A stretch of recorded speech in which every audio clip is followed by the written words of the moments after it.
This is a world where everyone raises magical beasts. The strong or the top of the world are determined by the battle strength of the magical beast they own. This young man suddenly finds himself transported to this magical beast world. Except for the fact that the body Tobin inhabits is a useless guy who likes to tease his younger sister. It can be said that he is lucky to own a pet shop. Tobin eagerly leaves the house following directions to his shop, wanting to see what it's like. However, when he arrives, he really doesn't know if he should use the word shop to describe this place because it looks no different from a garbage dump. The outside is shabby and dilapidated, and inside the pets are messing around, creating a very unpleasant smell.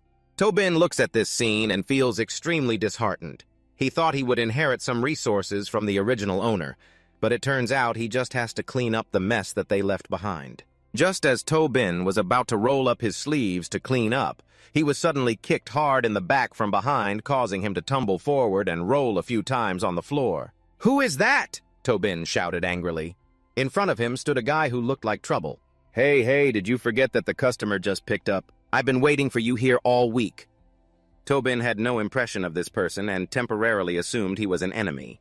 Before he could respond, the other person shouted again, 3 days! For 3 whole days I left my tatfong for you to take care of. You locked it up with 10 lions for 3 days. Do you know how ruthless they are? Do you have any idea how it has been living these past 3 days? After hearing this, Tobin immediately understood the issue, and then looked at the sickly tatfong, unable to help but exclaim, "The previous owner of this body was really immoral." Tobin quickly spoke to calm the other person. "I'm truly sorry. I will take responsibility for taking care of your pet and won't charge you a dime. I don't need your shabby money." The other person gritted his teeth and then ordered his magical beast to attack this animal. Just recently it looked weak and sickly, but upon hearing the owner's command it became extremely fierce. Before Tobin could fully comprehend what was happening, the creature circled behind him. Its tail was a sharp scythe coldly wrapping around Tobin's neck. Feeling the coldness of the metal, Tobin couldn't help but sweat profusely on his forehead. He silently cursed the original owner, wondering why they were so reckless as to provoke these people.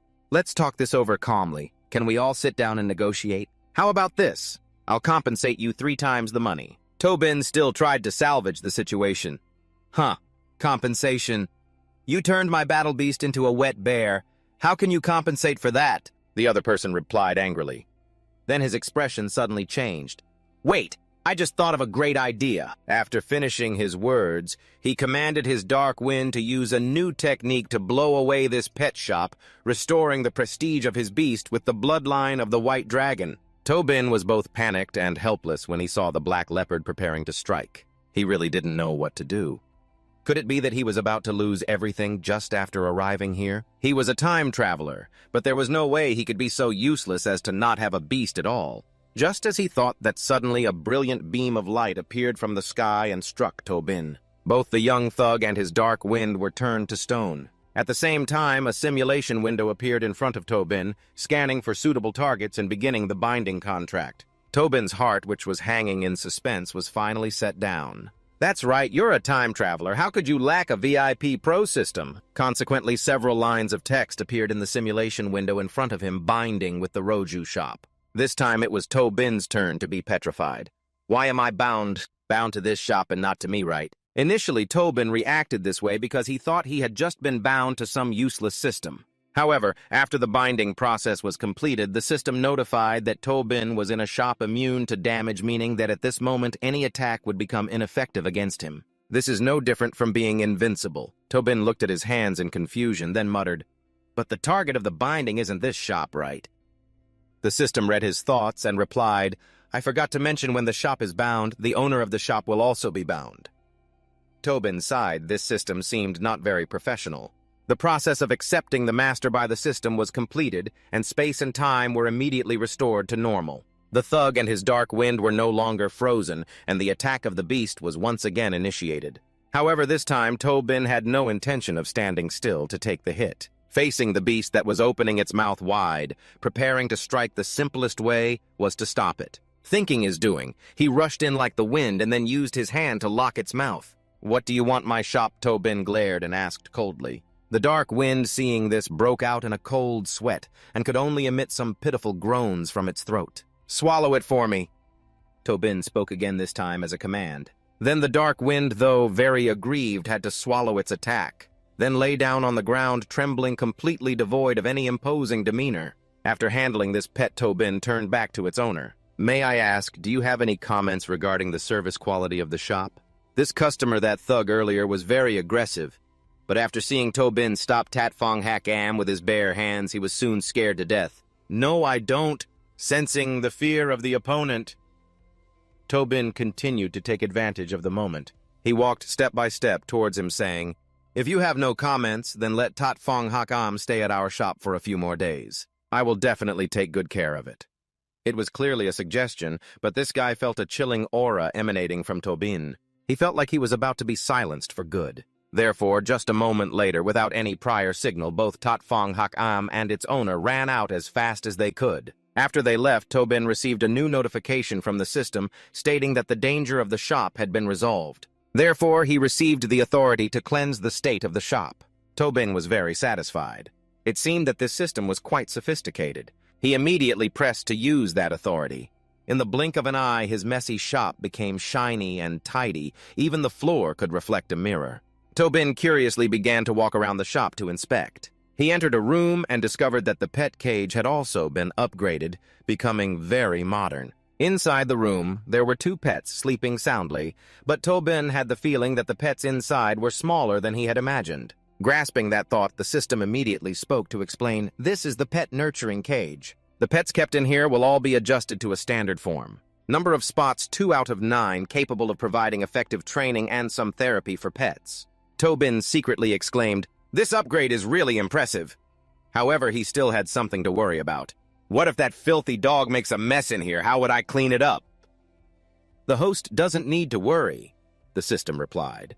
"Because the pets in the nurturing cage will enter a training state, they will not be hungry or have the need to relieve themselves." Tobin nodded, seeming very satisfied with this renovation. Then he remembered another thing and asked, "These two pets must be entrusted by customers' right system. So to prevent anyone from causing trouble again, what should I do?" The system did not respond, but instead it made a sound. It sent a new mainline task, which was to select a pet and raise it to level 3. Tobin looked at the two options in front of him, then decided to choose the pet named Chot Loi Kwang. After all, he didn't really like dogs. Chot Loi Kwang was a pet with lightning elemental attributes currently at level 1, with the existing skill being Lure. Tobin felt as if he had been slapped hard in the face. What kind of ridiculous skill is Lure? Where is that lightning bolt? Based on the owner's daily training routines, pets will acquire different skills. The system sent a new notification to answer your questions, then sent another notification. Pet selection is complete, entering the Lloyden Von Hai Joy Nurturing Interface. Just after Tobin read this notification, a large hole suddenly appeared beneath him, and both Tobin and the Chot Loi Kwang were sucked into this deep hole. They didn't know how long they had been in freefall, but they finally landed. The place called the Lloyding Van Huyzoi Nurturing Interface appeared before them. The first thing that struck Tobin's eyes was a very large tree, but there wasn't a single leaf on it. This large tree made both him and the Chot Loi Kwang tremble uncontrollably. If this tree is so big, how large must the people here be? At this moment, the system sent another notification explaining that the Lloydin Van Huyzoi is the interface for many giant beast species densely packed with elements, and is a suitable place for nurturing elemental beasts. The probability of encountering beasts smaller than 100 millimeters here is very high. The probability of encountering beasts of 1,000 mi is low, and the probability of encountering beasts of 10,000 or more is very low. After reading this, Tobin seemed quite excited. This newbie village is actually pretty scary. Just entering and the probability of encountering a 100 millimeter beast is already very high. Only the Chot Loi Kwang was so scared at this point that its fur was all puffed up, and it seemed that their luck wasn't very good as suddenly a monstrous beast appeared in the sky. Compared to its size, even Tobin looked as small as an ant, let alone the Chot Loi Kwang in his hand. The beloved beast immediately opened its mouth and unleashed a bolt of lightning aimed straight at Tobin. After that, everything went dark, and he received a notification: the host has died. When Tobin regained consciousness, he couldn't suppress his horror and panted heavily. What the hell was that just now? Did it kill me with one hit? The system's notification appeared again. It announced that Bin had been eliminated by the King Beast 0.73 seconds ago and is now in the resurrection space waiting to come back to life. Accompanying this notification was a warning that sounded serious, stating that if Bin could not complete this mission on time, his evaluation score would be lowered. When the evaluation score drops below 60 points, he will die, and leaving the training area early will be considered an incomplete mission. After reading the notification, Bin immediately turned pale. This damn system didn't mention anything about score penalties when accepting the mission. Besides, how many points do I have now? Bin asked tremulously. The host's score is too low. You do not have permission to check the score, the system ruthlessly replied. And also, do you see the slider on the notification? Pulling it down will show the rewards and penalties of the mission. Bin followed the system's instructions. Indeed, below the mission information, there were some other lines of text he hadn't fully read. Specifically, the number of free revives in this mission is unlimited. The reward is a primary pet identification technique, and the deadline is 3 days. If the mission fails, Bin's evaluation points will drop significantly. This damn system dares to challenge me? Bin yelled. How could a royal beast appear in Tanthu village? Encountering a royal beast is a very low probability event. The host can hunt for suitable prey to eliminate it. Furthermore, the host's perception ability is too low. It is recommended to sign a temporary pact with the pet, the system replied. Isn't this just saying that Bin is unlucky? It's not his fault? Really, Bin is furious, but arguing with a soulless system is pointless. Moreover, the revival waiting time has ended. You are brought back to the Thunderstorm C interface. The Thunder Mouse is waiting. Bin, as recommended by the system, quickly signed a temporary pact with it. It didn't take long, successfully linking the emotional consciousness between you and this pet. This time, perhaps it won't be as unlucky to encounter a royal beast like before.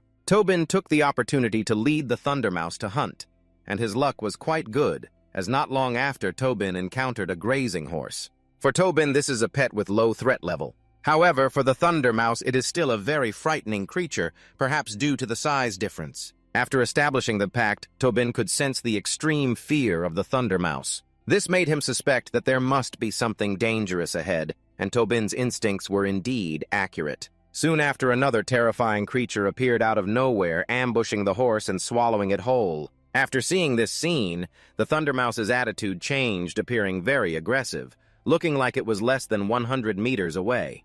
We have a chance now, go take its life, Thunder Mouse. Bin commanded fiercely. The mouse eagerly charged forward, and he ordered it to bite the opponent with all its strength. The Thunder Mouse was obedient, but who would have guessed that the creature resembling a giant centipede had a very thick and hard shell. The Thunder Mouse charged at it with all its might, resulting in a head injury after the collision, and it died instantly. However, through this process of throwing eggs at stones, it also learned a new skill called conflict. Bin frowned again. The combat power of the Thunder Mouse really is too weak. Fortunately, he could revive it infinitely, so no matter how much health the opponent's monster had, he could torture it bit by bit. After that, Bin revived his pet. This time, the Thunder Mouse approached the centipede in a different way. Instead of charging straight in, Bin guided it to take advantage of its small and agile physique, continuously weaving and dodging the opponent's attacks. After a while of going back and forth, Bin finally grasped the target's weakness. He ordered Chuotloi Kwang to use the conflict skill he just learned, launching a full-force attack on the opponent's armor between the back and belly. This time, it was truly successful, dealing damage to the opponent. Just right after that, Chuotloi Kwang was bitten by that centipede. Continuing to sell salt for the second time, Bin persisted and did not give up, continuing to revive his pet. In this way, many times in the rich lightning elemental environment, Chuotloi Kwang had grasped most of the Thunder System's power. Now it could use Thunderbolt to assist the conflict skill, thus upgrading the skill to become Thunderbolt Conflict. Bin was very excited. Although his pet had been overwhelmed until its mouth was full, he still didn't think its skill would be upgraded so quickly. Now, using this new skill, it should be able to pierce through the protective armor of that beast. Bin eagerly commanded Chuotloi Kwang to activate Thunderbolt Conflict, and the effect of this skill was not bad, as the overwhelmingly large centipede was finally defeated. Although they successfully took down the target, it seemed that Chuotloi Kwang was also exhausted. It seemed that its stamina was not very good, and it could only use Thunderbolt Conflict one more time. Therefore, for now, Bin had to let it rest for a while before going to find a new prey. At that moment, the ground suddenly shook violently. Bin couldn't stand and fell backward. At first, he thought it was an earthquake, But unexpectedly, many beasts suddenly appeared from under the ground. Damn it! They are all allies of that centipede. The newly appeared centipedes aggressively attacked both Tobin and Chot Loi Kwang. Tobin was struck by their tails, leaving him dazed and disoriented. Tobin was thrown into the air and then slammed hard onto the ground, feeling pain as if he had broken 5 or 6 bones. It seems that these adult centipedes are much more terrifying than the larvae from before, even though he and Chot Loi Kwang have infinite revival abilities continuing a battle. This uneven is really too difficult, especially for Chot Loi Kwang, as its injuries are not light, and it hadn't had time to recover its stamina. Tobin felt powerless and chose to give up resisting. The number of enemies was just too many. Even if Chot Loi Kwang resurrected to fight again, it could not hold out for long. He felt he should revive opportunistically. Continuing to level up was the right choice. However, when a centipede charged at Tobin and opened its disgusting mouth wide, Chot Loi Kwang reacted to protect its master. Its whole body trembled with pain, but it still rushed forward, using the electric shock to slice through the opponent. Tobin was astonished that it could still use this skill in its exhausted state. Furthermore, it unleashed its abilities based on its own will, rather than waiting for him to give orders. Seeing the fighting spirit of the electric mouse, Tobin suddenly didn't want to give up anymore. What if it comes to a dead end? This is a great opportunity to experience it. If Chot Loi Kwang hasn't given up, then he definitely can't just wait to die. Thinking of this, he picked up a fallen centipede leg from the ground to use as a weapon for self-defense. In the blink of an eye, the centipedes charged again. This was clearly an uneven battle, but both Tobin and Chot Loi Kwang did not give up. And then no miraculous intervention occurred. In the end, he was still overwhelmed by them. Tobin and Chot Loi Kwang were revived at random in a different location, escaping the pursuit of those centipedes. The strange thing is, even though he was revived and spitting blood, Tobin still felt so tired that he could hardly breathe. Just as he thought of this, the system sent a notification to explain. Although he was revived and spitting blood, Tobin still had to bear part of the mental burden because his mental strength was too low. Reviving multiple times in a short period, so it's normal to feel tired. The system advised him that while enhancing his battle power, he should also pay attention to training his mental strength. So that's how it is, Tobin murmured, then sat down. No matter how good the wheels are, if they are flat, they can't run. It seems he still has to train this body more thoroughly. Not long after resting, Tobin suddenly saw Chot Loi Kwang stand up straight, displaying a very tense expression. Tobin also jumped up, glancing from Chot Loi Kwang's direction. With this reaction, could there be an enemy nearby? Speaking of which, Tobin then noticed that there were many strange-looking earth crusts around them. Just as he thought of this, the ground suddenly cracked open. Reflexively, Tobin and Chot Loi Kwang immediately tumbled backwards. The beast that appeared this time was less than 10 meters in size, but when it opened its mouth, it spat out a very strong acid. Just touching it could cause the body to dissolve instantly. Tobin adjusted his posture and then asked Chot Loi Kwang to charge with all his strength to show the opponent his growth. They struggled like this for a long time, defeating countless beasts, their corpses piling up. Finally, Tobin completed the mission. He and Chot Loi Kwang lay on the heap of beast corpses, gasping for breath. What really amazed Tobin was that just now Chot Loi Kwang had learned one of the legendary lightning techniques, the Lightning Shadow. The Starlight skill is divided into 6 grades based on battle power. The higher the quality, the greater the power of the skill. Among the myriad of skills, there are those from ancient times known as ultimate techniques. It is said that these secret techniques have long been lost. Only extraordinary talented beasts can comprehend them. Unexpectedly, this little Chot Loi Kwang had that kind of fortune. Loi Din Van Hai owns a high-purity elemental examination. Mouse Loi Kwang, after countless attacks, has activated the potential to learn the ultimate skill. The system sends new notes to explain the questions from Tobin. Oh, so that's it. All right, hurry up and take me back, Tobin weakly said. His whole body now has no strength left at all.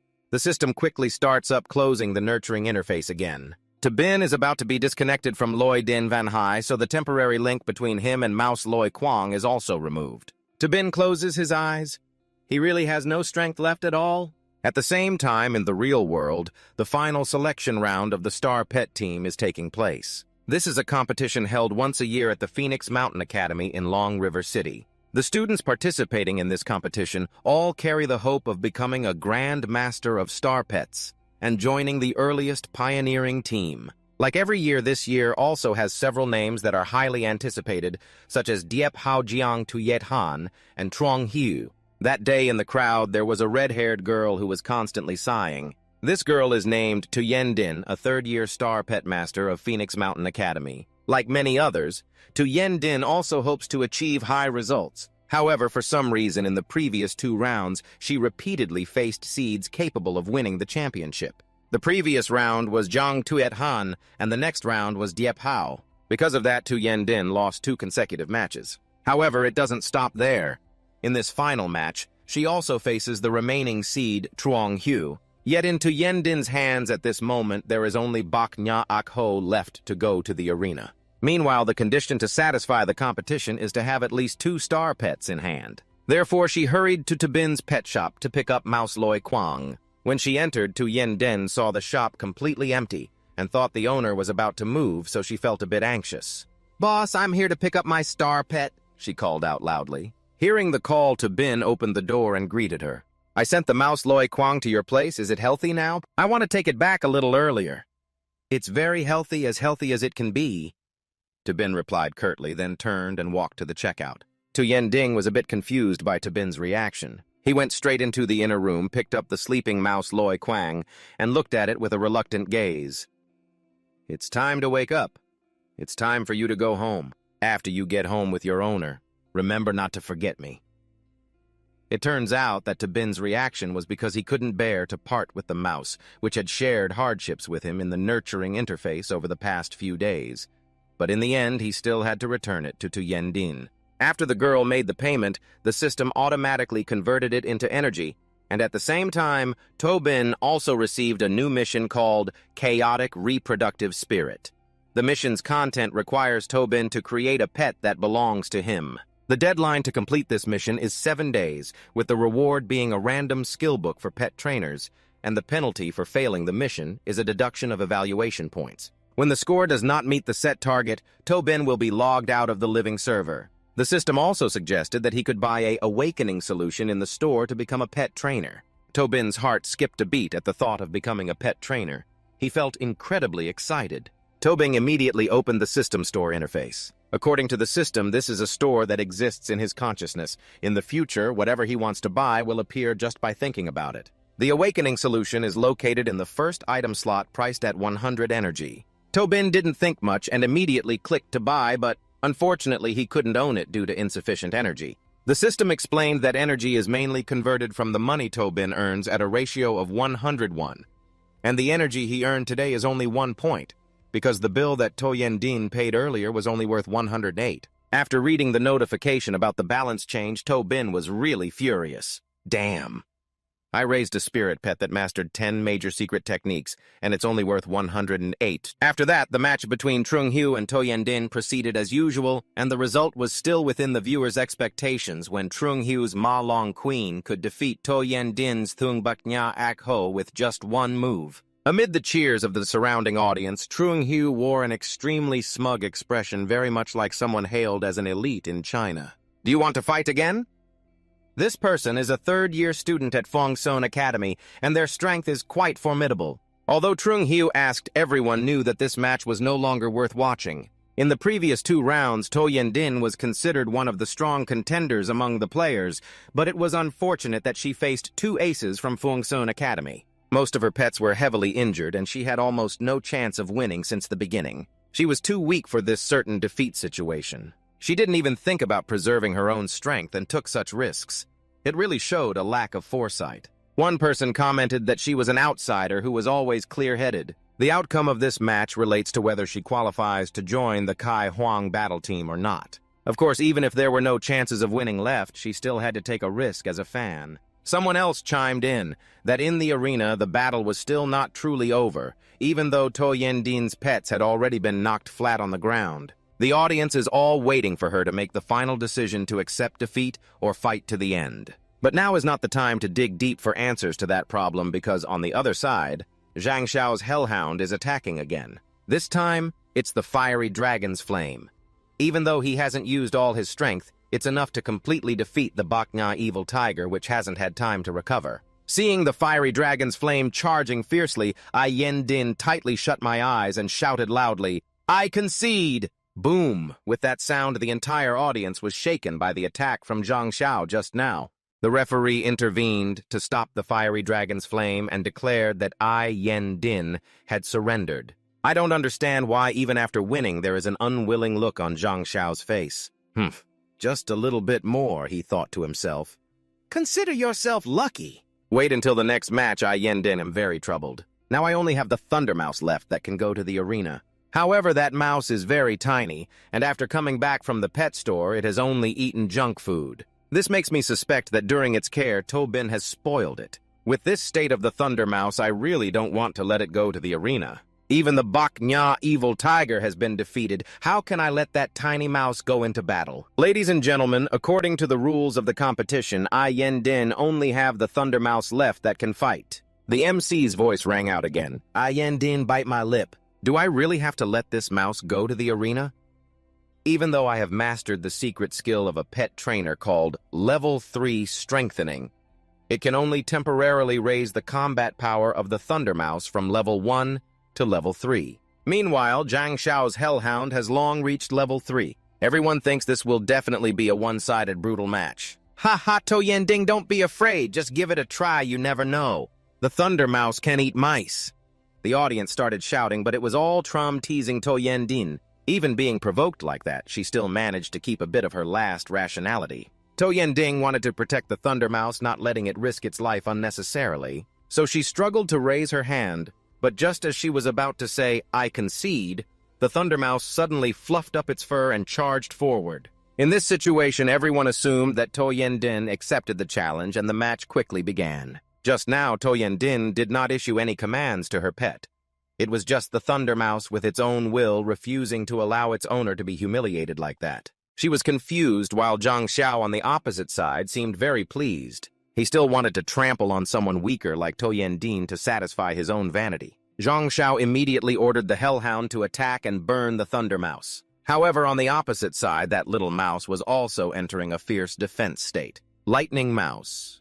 Loi Kwang quickly used lightning speed to dodge the attack. To Yen-din suddenly shouted loudly, interrupting Loi Kwang's self-move technique. That's because she doesn't know that Tobin has trained it to awaken all 10 ultimate skills. Therefore, this time, To Yen-din inadvertently harmed her own pet. The counterattack was interrupted, and Loi Kwang used its lightning speed a beat too late, ultimately being knocked on its back to the ground by Ma Long Kuyen's attack. Everyone thought the match would end here, but Trung Hiu didn't want it to end so quickly. He ordered his Ma Long Kuyen to slowly tear apart the opponent. At that command, Trung Hiu's pet rushed in to prepare for a close-range attack. In that situation, To Yen-din hurriedly used her level 3 power enhancement skill to temporarily boost Loi Kwang, then she instructed it to use lightning speed to evade the attack. And this time, that mouse really did dodge.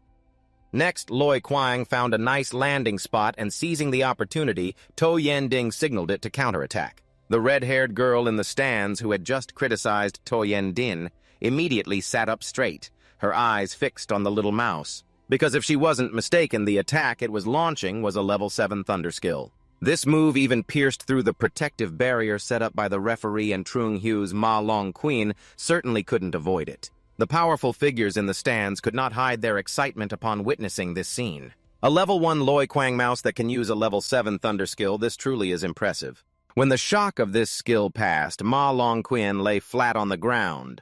Trung Hiu fell backward with a pale face, muttering, "Impossible!" The entire scene fell silent until the MC exclaimed loudly, "Loi Kwang's Thunder Strike of To Yen-din has mastered a level 7 skill. This is truly unbelievable. Let's congratulate the winner of this match, To Yen-din." The stands were silent for a few seconds, then erupted. The fact that Loi Kwang could comprehend a level 7 skill was indeed earth-shattering. Even To Yen-din didn't understand what had just happened, and why Loi Kwang could be so strong when just a few days ago it was still just a pet. Besides being cute, it was of no other use. And then a thought suddenly appeared in her mind. Could it be that Loi Kwang became like this because of that pet shop? Thinking of this, To Yen-din was both surprised and delighted, secretly wondering if she had successfully chosen a pet care shop with an owner who was a legendary hidden expert. Meanwhile, Tobin at the pet shop was still busy singing, while the remaining dogs suddenly sneezed several times in a row. I don't even know who is mentioning me anymore. Back to the battlefield, the host's tone has become more excited than ever, saying that this battle will definitely be recorded in the Academy's competition history, as a level 1 beast can skillfully use a level 7 skill. This is an unprecedented event at Phoenix Mountain Academy, and even in Long River City, the audience present today must be very lucky to witness such a miracle. Zhang Xiao has been defeated, and he does not hide his unwilling expression. He glared at Su Yan Ding and Rat Thunderlight, secretly thinking that he should have anticipated this earlier. This match is so important. How could she allow a useless thing to sacrifice itself? Before he could recover his spirits, the MC continued to announce that the previous match had brought the score to a tie of 1-1, and the two competitors must continue to prepare for the final life-and-death showdown. Everyone is waiting to see if Zhang Xiao can find a way to defeat that mutated Rat Thunderlight, or if Su Yan Ding will win once again. Su Yan Ding, you are quite good, but this is as far as you can go. Zhang Xiao gritted its teeth and said. Then he put the demon dragon dog back into his beast space and summoned a creature far more formidable than the rock sloth. As soon as she saw this, cold sweat broke out on Su Yan Ding's forehead. Not good, that's a ground-type beast that Zhang Xiao has never used before. It must be his trump card. Damn, that's Zhang Xiao's level 4 ground-type beast. The MC couldn't help but exclaim with a 3-level difference, and their attributes being completely different. This match, it seems Rat Thunderlight is in serious trouble. Rat Thunderlight has been held in Su Yan Ding's hands, but after seeing the rock sloth, it rushed out ready to fight, showing no signs of fear. This made the viewers very entertained by Zhang Xiao's expression. It can be guessed that it is preparing to use its strongest power, yet that little Rat Thunderlight is not scared at all. Interesting, but I feel there's nothing left to speculate about in this match. The muscular guy started commenting again. As long as it wasn't restrained by the opposing attribute's bloodline, it would surely win. If it only has level 1 strength, but uses a level 7 skill, and can still get back up along with its current fighting spirit, I think it hasn't truly unleashed all its power yet. This time, the commentary came from the red-haired girl. The match had just begun, and Zhang Xiao hurriedly used all skills to enhance his spirit beast, both boosting its strength and its combat awareness. The rock sloth has become much stronger now, at least reaching level 5 strength. Su Yan Ding was pushed back by the powerful pressure of the rock sloth. After a few seconds of being stunned, she remembered that she also had to use skills to level up Rat Thunderlight. However, that mouse was now anxiously rushing forward. The distance between them and its master was too far, so To Yan Ding had no way to use the enhancement skill. Watching Chuot Loi Quang rushing closer to Nam Te Tu, To Yan Ding's heart felt like it was suspended in the air. Everyone believed she had made a serious mistake by not enhancing her pet, allowing it to fight head-on with Nam Te Thu. Damn mouse, let my Nam Te Thu crush you! Zhang Xiu gritted his teeth and said. Under its control, Nam Te Thu lifted its right foot high and then stomped down hard. Everyone thought that with just this move, Chuot Loi Quang would turn into a thin slice of meat squished between 2 pieces of bread. However, the unbelievable happened again when Chuot Loi Quang transformed into 2 bolts of lightning, dodging to the sides to avoid the stomp from Nam Te Thu. Lightning shadow vanishing. The people in the audience stared in astonishment. How could this be? They were so astonished because lightning shadow vanishing was still a level 7 skill. This time, they no longer thought that To Yan Ding was just lucky. Instead, they began to think of ways to bring her back to their team. Below the stands, after using lightning shadow vanishing to evade the attack, Chuot Loi Quang did not rush to attack Nam Te Thu. Instead, it dodged and charged straight towards Zhang Xiu. All these actions were not directed by To Yan Ding, but were spontaneous behavior of Chuot Loi Quang, as it still remembered Tobin's words, "When you attack, aim for the enemy's unguarded spot. Once on the battlefield, you must observe the weak first, then prioritize eliminating them, reducing the opponent's strength."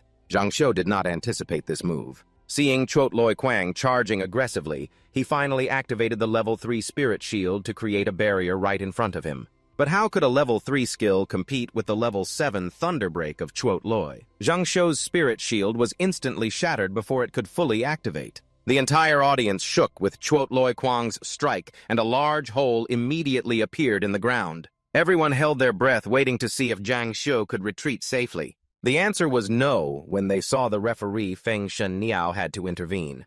Fang Shenshao used its legs to grab Zhang Shou and flew high while he seemed to have lost consciousness. In that situation, To Yendin had officially won this match, eliminating the #1 seed of the tournament and advancing past the qualifiers. The stands, which had previously leaned towards Zhang Xiu, now shouted in unison for To Yendin. This overwhelming cheer made her feel a bit uncomfortable. Even though she had won, To Yendin still felt like she was dreaming, as her Chuot Loi Kwang had learned 2 level 7 skills. After it used Lightning Shadow Vanishing, she was even more certain that this surprising effect was due to that pet shop. The owner of that shop is truly an unpredictable master. Meanwhile, at To Bin's home, he is unaware of the earth-shattering match of Chuot Loi Kwang that he personally trained. Right now, To Bin is only thinking about the headache of needing to earn 10,000 yuan in 7 days to complete the task. This amount of money cannot solely rely on pet boarding.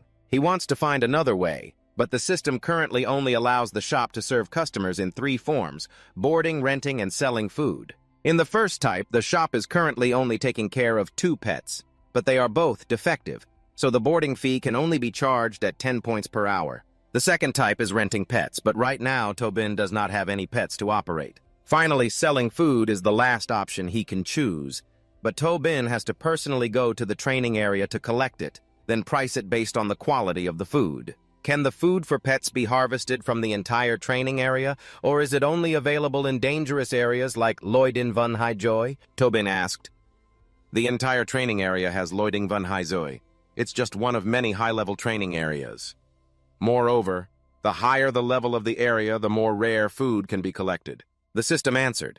And then To Bin discovered another heartbreaking thing. This training task was released 3 days ago, and for 3 days he was only busy training with Chuot Loi Kwang, missing the opportunity to collect food in the high-level training area. Continuing like this won't do.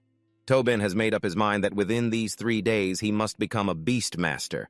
Thinking of this, To Bin eagerly requested the system to show him the list of nurturing areas. In front of him appeared many areas divided into levels from top tier requiring 1,000 energy points to high tier requiring 100 energy points and mid tier requiring 10 energy points. And the lowest is the beginner level requiring 1 energy point.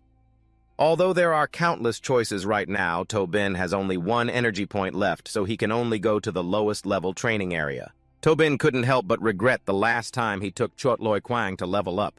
If he had just picked a herb, he wouldn't be in such a miserable situation now. As a qualified host, he must have the self-awareness to collect everything related to pets. The system coldly criticized him, and then it quickly outlined the area most suitable for To Bin, named Vok Nguai Tin Vun Area 1002. Although To Bin was criticized by the system, he did not feel sad. On the contrary, he suddenly became enlightened and swore that from now on he must not miss any opportunity to level up his pets. He was quickly connected to Vuk Nguai Tin Vun Area 102. After landing here, the system gave To Bin a newbie space. Inside, there are 3 uses of the Eternal Flower Herb Appraisal Technique temporarily. It can be taken out at will just by the concept. This time, the search for items lasted for a day. To Bin has 30 free deaths, and he curiously immediately tries to use the concept to take out the Everlasting Flower Identification Technique. First, the skill scroll disappeared as soon as it touched To Bin's hand, then it transformed into a halo that entered his left eye. All the information about the herbs in front of To Bin became clear. For example, Shale Flower has low rarity with minimal healing effects for rock-type pets, or the Golden Chrysanthemum Herb, which creates a resting pad for low-level Phoenix Wood pets and helps recover a bit of stamina after eating its fruit. They are all low-level recovery herbs with common rarity. This made To Bin unable to hide his disappointment. But after walking a while, he finally found something a bit more valuable, which is the rock fruit with rare rarity and the ability to increase fire-type damage skills. This is the plant that fire-type pets love to eat the most. However, this rock fruit plant was being approached by a stone serpent. Its level is not over level 8, with a combat power of only 8.1 points, rated by the system as having poor quality. Its skills include Tight Wrap Serpent, Swallow Earth Thunder Explosion, and Great Earth Protection. To Bin has no pet to fight, but without thinking much, he directly charged in. Sure enough, valuable herbs live in the most dangerous places. However, the system's storage space also has its limits, so only the most expensive items should be harvested. To Bin slipped past the stone serpent and grabbed the rock fruit that was about to go into its mouth. Upon arrival, he quickly stored the rock fruit in the storage space, but then the beast bit him, directly consuming one resurrection. No matter how many times he dies, resurrecting that many times is worth it to obtain these precious plants. Tobin went all over the map fighting barehanded a total of 30 times. After using up all 30 resurrection attempts, the challenge time ended and the system transported him out of the nurturing area. Tobin returned to his reality, panting heavily. Resurrecting 30 times in one day is indeed a bit excessive, but looking at the pile of herbs he gathered in the outer nebula area 1.02, he felt that this exchange was truly worthwhile. Next, he just needs to sell them. Tobin's first customer is a relatively wealthy family. This old man's pet has not eaten or drunk for a week, making him extremely worried. His grandchildren, to share the burden with him, have also gone to find the most expensive pet food on the market, so that the bird can regain its appetite. This grandson is also a member of the Black Wolf battle team named Pham Ngok-kin. The old man's pet, upon smelling the food he brought, immediately knocked over the pile of food in front of it, then rushed over. However, when they just fed it the first bite, this pet was in pain and vomited black blood. Their family is worried again, brother. Even Yu Min Thin Tuk Chung Little Fire refuses to eat it anymore. What should we do now? Sister Pham Ngok-king is anxious, quickly contacting the most prestigious hospital in the city. Little Fire's illness is due to the heart-devouring parasite. We can't delay any longer. If we're late, it will be too late. Their grandfather seems even more anxious, holding that bird in his arms while continuously urging his grandchildren to quickly call the doctor. Just then his wife came in looking very cheerful. "Old Pham, our little fire has been saved." In her hand is a pill that looks like some kind of elixir. However, just as she mentioned this, she was interrupted by her granddaughter. "Grandma Little Fire is sick. We need to go to the city for a checkup now." "Huh? What illness?" Grandma Pham asked in confusion. Before her granddaughter could respond, the main character, who was weak in Grandpa Pham's arms, suddenly let out a cry and rushed to snatch the elixir from Grandma Pham's hand and swallowed it whole. Unlike before, this time, it not only didn't vomit black blood, but seemed to be in much better spirits. Mr. and Mrs. Pham were overjoyed to see this. Indeed, it was just as the owner said. Grandma muttered to repeat what Tobin had said earlier.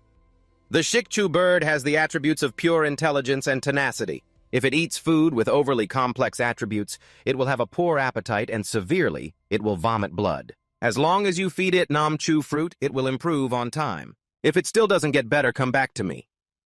Hearing this, the granddaughter looked suspiciously at the box containing the Yu Min Thin Tuk Chung in her hand, then asked her brother, "Brother, do you think we accidentally fed Little Fire the wrong food?" "Don't believe what that owner said," Pham Ngok-kin exclaimed. "Food has different attributes. I've never heard of such a thing." Saying that, he turned back to his grandmother to ask how much she bought this Nam Chu fruit for. 130 yuan per piece," Grandma Pham replied. "What, 130 yuan each?" "This box has a total of 12 pieces. That's more than 1,500 yuan. This isn't the city. How could there be food that expensive? That store must be a scam." The granddaughter's expression became serious because she had heard before that some scam stores used special chemicals mixed into the food to make it taste better, causing pets to want to eat. Once they stop eating, they will go crazy and eventually become addicted. However, if used long-term, the pet would ultimately lose its life. Grandpa Pham's face turned pale upon hearing this. Pham Ngok-king became even more anxious, quickly grabbing his grandmother's shoulders. "Grandma, where is this store? What is it called? I have to find them and get to the bottom of this." "What is your name?" Grandma Pham was confused for a while before she recalled and replied, "It seems to be the pet shop Sung Thu Tingik." After that, the two siblings from the Pham family quickly made their way to Tobin's shop. Pham Ngok-king, still unclear about the situation, stood in front of the shop shouting loudly, "Tobin is a deceitful merchant, forcing you to reveal what you mixed into your pet's food." Although they had never met before, as soon as they mentioned pet food, Tobin immediately thought of Grandma Pham's face, because since returning from the breeding area, he had only sold a portion of the colored fruit. "Dear customer, the pet food sold at my store is all natural with no additives at all." Did that pet bird react badly after consuming the colored fruit? Not adding anything, are you sure? Pham Ngok-kin became even more arrogant. "If what you sell has no problem, why does my pet, who has been losing appetite, suddenly want to eat non-stop? You better confess honestly."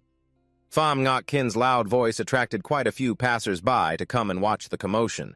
They started whispering and discussing, saying they had noticed problems with To Bin's shop for a long time. Just a few days ago, the whole shop was filled with the smell of dog feces, and now it suddenly looks remarkably clean, even selling pet food at high prices, especially the items To Bin sells. Because of this, they began to unanimously believe that the shop owner was a heartless wolf, using food mixed with stimulants to harm people's precious pets. Outside, they were whispering and discussing, while inside, the siblings, Pham and Ngoc Kin, were still fiercely arguing with To Bin. "Brother, let's not waste more words with him.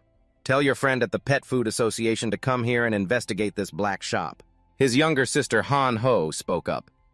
To Bin had been sitting quietly at the counter, but upon hearing the words, "black shop," he suddenly stood up, dark-faced, and asked, "Do you dare say this place is a black shop? Don't accuse others without evidence. If you have any, please present the evidence." Pham Ngoc Kin's sister was startled and fell back completely panicked, not understanding why To Bin suddenly became so imposing. In general, it was very intimidating. Seeing this, Pham Ngoc Kin swung his hand and charged, "You dare to touch my sister? Are you tired of living?" With a completely dominating physique, this man aggressively grabbed To Bin by the neck while To Bin didn't even bother to fight back. Suddenly, a great force impacted Pham Ngoc Kin's hand, causing each of his fingers to feel as if they were being broken and twisted in immense pain. For To Bin, the current situation reaching a climax prompted the system to issue a new temporary mission. His pet shop was being unjustly slandered, and To Bin's mission was to prove the shop's innocence, showing that the pet food he sold had no problems to maintain his honor. The reward for successfully completing the mission is a chance to enter the breeding area of any level with unlimited deaths and a time limit of 5 days. The penalty for failing the mission is that To Bin will lose up to 10 points besides missing out on that attractive reward. Just the punishment alone is enough to force To Bin to clarify the current situation. Otherwise, he will not only lose points but also affect future customers. Therefore, even though he was very angry, To Bin still had to force himself to calm down and then spoke up. "Everyone, please stop making noise, I assure you. The pet food in the store is absolutely safe. If everyone is suspicious of the store like this, then I can only show my talent." From the crowd, some sneering laughter erupted, and asking to show talent. "Finally, the tale is showing you black-hearted scum. That's right, take the time to close the store and correct yourself." They began to raise their voices, demanding To Bin to close the store, making him have a headache. In the end, To Bin could no longer stand it and shouted for silence. It seems the pressure he created was too great. The crowd actually fell silent, no one dared to say anything. Then To Bin took down a jar filled with lam nguyen from the shelf and asked if anyone had a low-level water-type pet. Coincidentally, Pham Ngoc Kin's younger sister owned a pet that fit this requirement. Under To Bin's urging, she also hesitantly summoned it. It was a level 1 water-squirting pet with extremely low combat power, poor quality, and skills limited to shooting water jets and cleansing bubbles. To Bin approached with a lam nguyen, and Pham Ngoc Kin thought he wanted to poison her pet, so he anxiously blocked his path. But To Bin didn't even bother to pay attention to him. He squatted down to be at eye level with the water-squirting pet. "This is a lam nguyen from my store. Whether it's low-quality food or not can be known by letting it eat." Saying that, To Bin extended his hand to the water-squirting pet, which immediately snatched the lam nguyen from his hand. The crowd gathered around buzzed again. "What is a lam nguyen? Has anyone ever heard of it?" "No, but it looks like a lamb bee from the Extraordinary Pet Store. It's just that thing is only for treating constipation in pets. Ha ha ha." Not long after eating the lam nguyen, the water-squirting pet showed unusual behavior. The Pham Ngoc King brothers were panicking, thinking something was wrong with it. However, when the dazzling green light emitted from that pet, they immediately changed their minds. That weak little creature actually leveled up to level 2. Its combat power also increased from level 1 to level 2. To Bin breathed a sigh of relief. Earlier he had used an appraisal technique to see that this lam nguyen had the ability to help low-level water-type pets level up. Now that he witnessed it with his own eyes, it seems this news is not false. But after the water-squirting pet leveled up, its combat power only increased by 1 level of quality. It is indeed concerning. When a pet's level is raised, it will add a little combat power. The less supplemental increase in combat power, the more the quality assessment will differ. Conversely, the higher the quality assessment will be. At the same time, pet bloodlines are also divided by class. Bloodline class means that pets can increase their base combat power to the original level according to their growth level as they age. For example, a water-spouting pet with a third-level bloodline, although not focused on nurturing, will still naturally grow to third-level combat power once it reaches adulthood. However, if you want to continue to enhance its combat power, you must carry out nurturing. The crowd surrounding the water-spouting pet at this moment looked at it leveling up, all with eyes wide and mouths agape in amazement. It really leveled up. Is leveling up this simple now? Pham Ngoc Kin was also stunned by this scene, with numerous thoughts racing through his mind. Based on the appearance of the water-spouting pet, he was fairly certain it had successfully leveled up. However, according to Pham Ngoc Kin's understanding, treasures that can help pets level up only appeared in the wilderness warehouse of the Federation. If Tabin truly possessed such items, then his background would be quite intimidating. Did it really level up? His younger sister squatted down to hug her spirit pet and then continued to question Tabin with a tone full of skepticism. "You didn't secretly swap my spirit pet, did you?" Tabin frowned, but before he could respond, Pham Ngoc Kin rushed over and pressed his sister's head down at a 90-degree angle, hastily apologizing. "Sorry, Tabin. Sorry we were blind and offended you. Please forgive us." Tabin was silent for a few seconds, then coldly replied, 8,007. 100 yuan per piece. I must not be able to choose customers. Pham Ngoc Kin hurriedly responded and urged his sister to pay quickly. A treasure that can help pets level up for only 8,700 yuan is already very cheap. Not only did Pham Ngoc Kin feel that way, even Tabin felt that the herbs he worked hard to collect were being sold at a price too low. However, after several attempts to propose a price increase to the system, he was still outright rejected on the grounds that this pricing was reasonable and could not be changed. Tabin sighed heavily, having to persuade Pham Ngoc Kin's siblings to buy more herbs to make money. His sister's water-spouting pet had too low of a potential and needed to use the seven-leaf Buddha's heart to improve. Additionally, the red vermilion also needed to use the rock vermilion fruit for a long time to fully recover. I suggest you all buy more. Of course, although wanting to make money everything, Tabin said was true because it sounded too reasonable. Pham Ngoc Kin continued to nod vigorously, then urged his sister to make the payment. Those behind them saw this and also wanted to buy in a FOMO manner. After all, if it could really help their pets level up, then this price wasn't expensive at all. So that day, the shop that had been criticized by Tabin suddenly sold out like hotcakes. After a busy day, he earned 31 to 560, and the system automatically converted this amount into 315 energy points. Additionally, because he completed the temporary mission to clear the shop's name, Tabin also received a reward of 1 opportunity to enter the nurturing area at any level within 5 days. However, you shouldn't rush into this because right now Tabin has enough money to buy the awakening solution. He quickly opened the store, spent 100 energy points to exchange for that tiny vial of medicine, and then drank it all in one go. This vial of medicine was no different from plain water yet. After drinking it all, Tabin had to experience an indescribable sensation. His whole body felt like it was about to explode, but the feeling was quite EOS, and now he had officially become a beast tamer. Just then, a fly flew by, and astonishingly, Tabin was able to catch it with his bare hands accurately. It seems this is the incredible reaction ability of a beast tamer, different from an ordinary person. The system detected that Tabin still had 215 energy points left and suggested he upgrade to a level 1 Chaos Nutritional Pool. The level 1 Chaos Nutritional Pool required 10 energy points per use, with a relatively low failure rate for nurturing. This process also had a small probability of producing low-tier blood pets and a very small chance of producing medium-tier bloodline pets. Meanwhile, upgrading the Chaos Nutritional Pool to level 2 required 100 energy points, and it also had a failure rate for nurturing, though still relatively low. In addition, there was a chance of producing low-tier blood pets, a small chance of producing medium-tier bloodline pets, and an extremely small chance of producing high-tier bloodline pets. Tabin knew he had to choose wisely after reading this. Why should he choose to nurture at level 1 just to save 90 points when his best chance would be to get a medium-tier pet? So Tabin decided to spend 100 points to have the system create a level 2 Chaos Nutritional Pool for him. Success or failure was at this moment. Tabin took a deep breath, then pressed the nutrition button in front of him, secretly hoping that he could create a high-tier bloodline pet on his first try. With a bang, a beam of light shot straight down from the sky.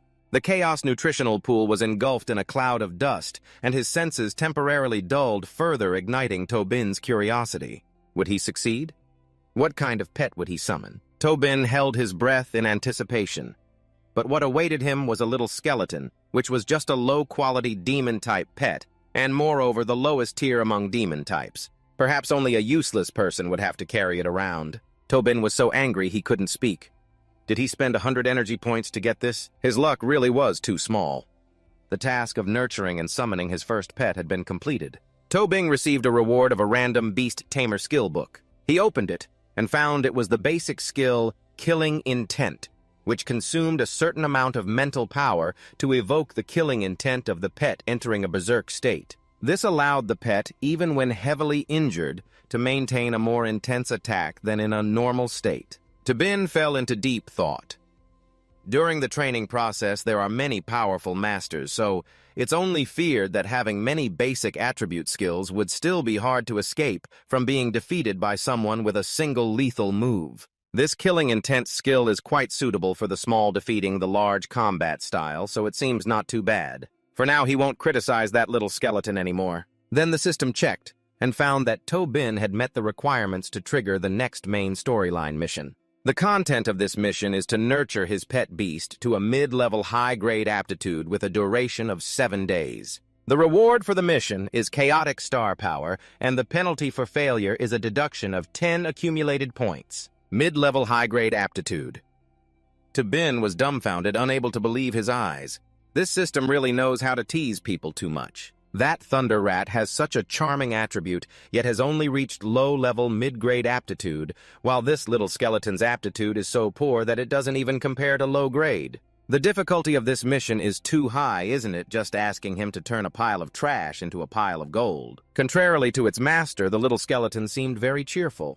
Tobin finally realized one good point about it, which is that it's quite entertaining. Just then Tobin heard someone calling him, and moreover the voice sounded quite familiar. "Boss, are you here?" It was to Yen Din. This time, returning to the shop, she also brought along the Thunder Rat together with another girl. Tobin opened the door and stepped outside, and upon seeing To Yen Din, he immediately displayed a clearly disappointed expression. "Why is it you again? Is there something you need to do? My name is To Yen Din, not 108. To Yen Din suddenly approached. Tobin then began to interrogate him, but the focus was on this boss. The behavior of the Thunder Rat yesterday was completely different from before.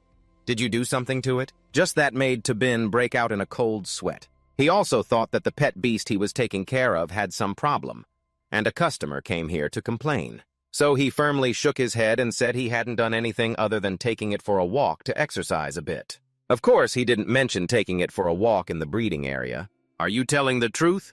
the Thunder Rat said then.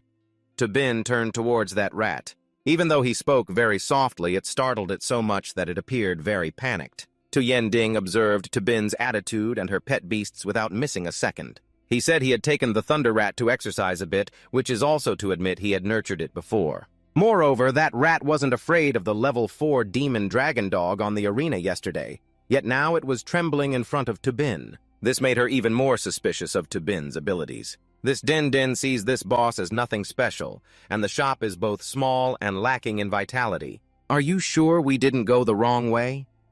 At this moment, the girl next to To Yendin suddenly whispered in her ear.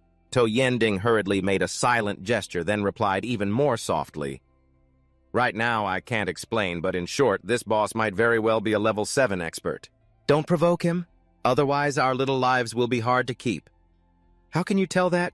The girl found it confusing, but listened to her friend and stayed quiet. Meanwhile, Tobin, who had just been identified by To Yendin as a battle pet master of at least level 7, had actually just become a level 1 battle pet master a few minutes ago. After playing with the lightning mouse for a while, he still didn't see the system issuing any quests, so it seemed this time it didn't relate much to the pet. Seeing those two girls whispering to each other, he became impatient and had to speak up first.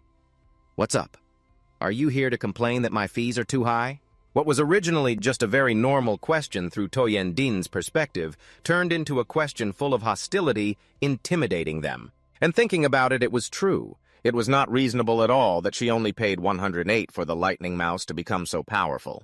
To Yending, being considerate, thought that Tobin was definitely testing her sincerity, so she hurriedly transferred another 1,000 to him, saying this was a token of her goodwill and hoping he wouldn't refuse. However, Tobin refused to accept the transfer. To Yending started to break out in a cold sweat, thinking he must find 1,000 too little, so she boldly transferred 5,000, but this time he still refused to accept the transfer. To Yendin's face darkened, unable to hold back, she exclaimed, "Isn't it enough yet? What are you doing continuously transferring money like this?" Her friend beside her, seeing this, asked in confusion, "Nak, help me, this is very important to me." "This To Yendin, huh?" The other friend immediately understood the issue and transferred more money to her. For To Yending, knowing a hidden big shot like To Bin was a rare opportunity. If you don't let go of the small catch, how can you catch the big fish? Therefore, she didn't mind spending money for this situation. After borrowing money from her friend To Yendin, directly transferred 10,000 yuan to To Bin's shop, but this time she was still refused. To Yending wouldn't give up and wanted to take a gamble to cling to the big shot, so she transferred a full 100,000 yuan. To Bin was overjoyed to see money falling from the sky. He really wanted to accept this money, but when he clicked to accept the system, blocked him, saying that he was prohibited from receiving money outside the standard in the name of the shop, as the shop's valuation was bound to the system and could not be modified. So To Yending was rejected for the 4th time.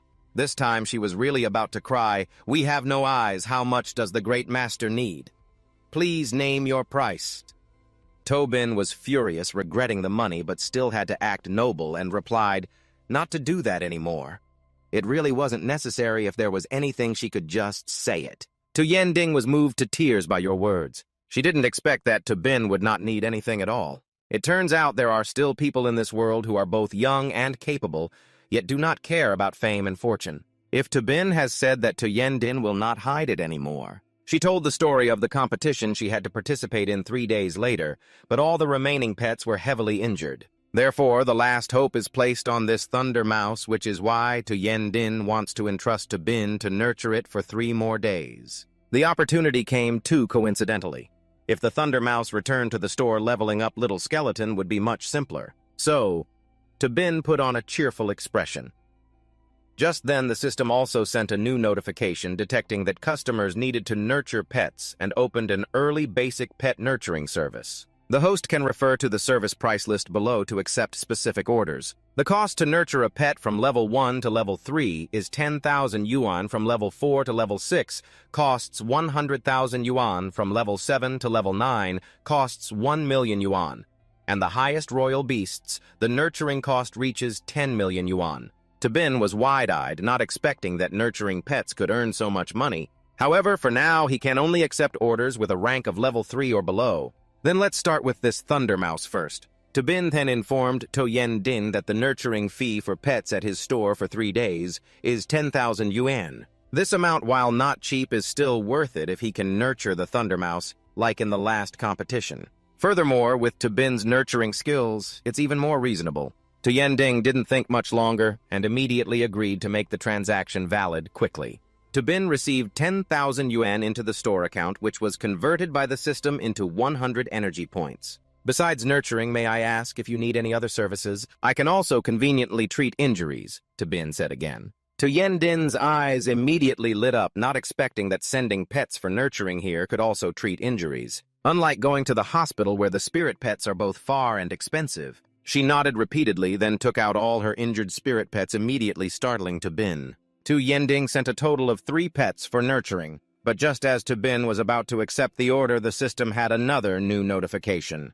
It was found that there was a customer requesting nurturing, and to prevent it from affecting the store's reputation, it was suggested that the host level up quickly. What does nurturing have to do with reputation?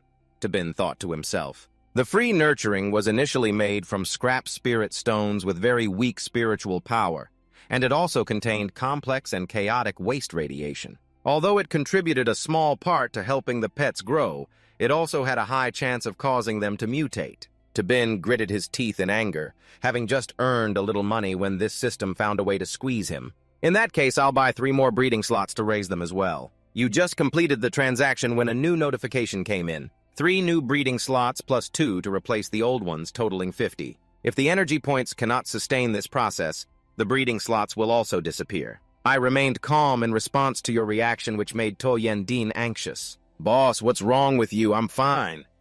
Tobin tried to regain composure. The 3 bread for 3 days cost a total of 21,600. Please transfer the payment first. To Yending nodded repeatedly, thinking this boss is really strange, but she didn't dare delay the payment. After receiving the payment, the system quickly converted it into energy points for Tobin. The total current points are 291. Now the shop is holding 5 pets, all using level 2 breeding slots, costing you 1 point each day. After adopting this group, Tobin also activated the side quest. The requirement is to double the battle strength of the customer's pets within 3 days. The reward is 3 primary essence pills. Failing will deduct 10 points. Below are the requirements. May I ask if you accept? This shows that Tobin has the right to refuse the quest this time. You stood in front of the status window for a long time, carefully considering. Tobin currently needs to upgrade the talent of the little skeleton to upper intermediate level, meaning from level 1 to level 7. If compared, upgrading that thunder rat to level 7 would be easier. However, you are someone who loves challenges, so in the end you still accepted this side quest to take on the task. Tobin thought of using this opportunity to dive into training. Whatever I want to enter training at the highest level. A series of places appeared for you to choose from. The suitable place is the little skeleton's leveling area. This is Tobin's final decision. The Chaos Undead Realm did not hesitate. You pressed your hand against the screen display. Not paying attention to your feet, the tentacles appeared and moved in. The blood-red tentacles enveloped everything. The smell of fresh blood was overwhelming. A planet, a blood moon on the shore filled with human bones, the death aura was pungent, causing you and your pet to feel sluggish. Not looking back. The death aura is heavy, making it completely impossible to do anything. Suddenly, a corpse slammed into the little skeleton, causing it to shatter. The shattered little skeleton led to its death. A giant skeleton swung a club directly at you. There is an enemy the little skeleton resurrects. The Thunder Rat tried to use it, swinging the club hard, hitting the ground without hitting the target, making it furious. Hiss in the distance, Tobin smirked. The little skeleton revived. The Thunder Rat attacked it, watching the skeleton. Tobin taunted. It turns out that in the highest level training, not all monsters are royal beasts. The monster attacking you is the giant skeleton, attribute of the demon beast. Battle system. Level 7 combat power level, 14. Low-quality skill to reattach severed, Chai destruction, war, roar. The little skeleton shattered its bones, leading to death. Tobin anxiously ordered the little skeleton resurrects. Loi Kwang tried to use Thunder Break. Receiving the order, he began to unleash electricity Thunder Strike, fearing Thunder Face was not small enough. Tobin shouted loudly. The Thunder Sword appeared. The path was launched, swinging the sword to chop Thunder, cutting its hand as fast as lightning. The chop went straight down onto the giant skeleton's hand. It screamed in pain. A hit from it made Loi Kwang cough up blood. Loi Kwang tried to rupture internal organs, leading to death. As if by magic, smoke appeared from his hand, and the bone fragments from each cut gathered back to him. It leaned on the gem on its head, gathering bones piled on the ground to recover. Seeing how the gem worked, Tobin was delighted. That gem enhanced the skill to reattach severed chi. It seemed to be a precious item. Once again, he ordered Loi Kwang to try to resurrect the little skeleton. Afraid of what happened earlier, they both clung tightly to his legs. Looking at them, Tobin sighed in frustration. His hand moved in a circle, revealing a book. A skills book appeared, announcing, "You have mastered the combat skill of Killing Intent Level 1. As the skeleton gradually regained its shape, he cleverly transferred some power to them, increasing Killing Intent to Level 1. The little skeleton received the power and rushed towards the giant skeleton. Seeing this, the overconfident monster launched an attack, causing the ground to sink. Once again, the little skeleton died. Loi Kwang tried dying. The host died. How could these attacks kill Tobin? You are normal again, making it go crazy, resurrecting in place. It seemed that Tobin had grasped the weakness of the skeleton. Giant. Although the last attack was very strong, it revealed a fatal weakness. Its center of gravity was asymmetrical, making it very difficult to maintain balance. With his own eyes, he continued to observe its attacking move. The Loi Kwang mouse looked fierce, but couldn't withstand a single blow. The Loi Kwang mouse began activating the little skeleton function, sitting in a corner of shadowy dusk. Another move was launched, Thunderbreak, a sketch idea, he ordered one to chop the legs, one to strike the neck with the little skeleton responsible for support. I want that gem. The Loi Quang mouse agreed. Loi Electric Strike attacked directly at its hand. A straight attack from head to toe. The giant skeleton ended up having its head severed from its body. The gem fell out quickly, caught by the little skeleton below. A notification board appeared. Loi Quang tried to complete the kill combat power, increased by 3 levels. Looking at the function board of the Loi Quang mouse, Tobin was quite happy. The skill Increased Shadowy Dusk creates 2 clones existing for a short time using electric force. There is a very small probability of creating 3, and it can clone multiple times. Well done. Over here, the eyes of the little skeleton are absorbing the red color of the leaves, which surprises him a bit, and he quickly turns to see what the little skeleton is doing. The book introduced this is the unique ability to absorb souls of the demonic beast type, which can level up by invading the energy of its kind. After a while, the stone completely disappeared, and the little skeleton became stronger than before. The system announced that the combat power of the little skeleton has leveled up, gaining the skill of basic swordsmanship. Happy, he patted its head a bit too hard, causing its head to swing. That's great. I originally wanted to let the lightning mouse eat you, but now, while eating soup, it can also eat the bones. Indeed, the little expert is not extravagant or wasteful, but diligent and thrifty. A new event appeared behind Tobin. A spaceship landed. Lightning felt it, and wow, a woman who is half human and half bone appeared, leaving him stunned. What is that wow? Her power radiates so strongly that the system doesn't even know this person's attributes level. Combat, power, quality, and skills all are blank. Look at that strength. Tobin sweated, not daring to assess the high-level creature of this training area. Maybe through her he can find the top-tier guard. Her hand shot out with mysterious power aimed straight at him, as if she was sucking the souls of all 3. All were fully absorbed by her. Thus the host died. Lightning tried and died, the little skeleton died. Tobin continued to resurrect at the spot, exclaiming, "Wow, that was strong," facing her and already dead. Without hesitation, he asked, "Excuse me, are you the final boss of this place?" She turned back, just recovering. Tobin smiled brightly. "Ha ha, may I ask, do you have intelligence?" Without saying much, she continued to absorb his soul. Before he could ask anything, he vanished again. "Wait, let me finish." The announcement continued. "Host dead, remaining resurrection chances. May I ask if you want to resurrect?" Sitting in the resurrection waiting area, Tobin seemed bored looking at the board in front of him. Resurrect at the spot, random resurrection language barrier is ridiculous. Do you think of yourself as free lunch? What a waste of precious time. This place makes him too tired. Forget it. Let's see somewhere else. Tobin chose a new mode, random resurrection activation mode. He fell into a new space. It was really quiet. This is below. Hundreds of people are walking, as numerous as ants. He didn't know where this place was, but upon closer inspection, he saw familiar faces. "Earlier you said you were the one serving free food." Earlier she saw Tobin with a confused face quickly approaching. He dashed down like a bolt. "Oh no." A magical hand tightened around Tobin. "Oh no, you've been standing on the head of the top guy without realizing it."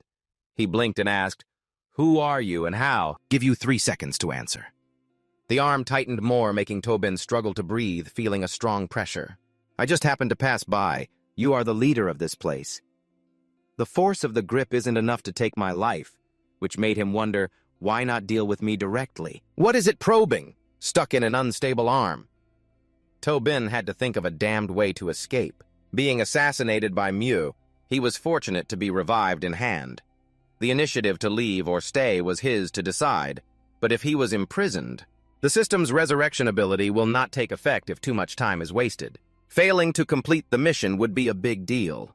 Seeing him silent, the giant skull spoke up to remind him it could approach me silently. "You are definitely not an ordinary person. Answer me. I will not ask again a 3rd time." Hearing the way he asked, he realized something and understood it was a fear of his strength. The spell of sobriety still has room for action. They may have never seen humanity, and probably don't even know the existence of the system. Why not take advantage of this point, deceive it? Without hesitation, Tobin began to act. "I am a clone of the strongest in the human dimension, here to test your level of threat. If your level of threat is too high, all monsters will be eliminated."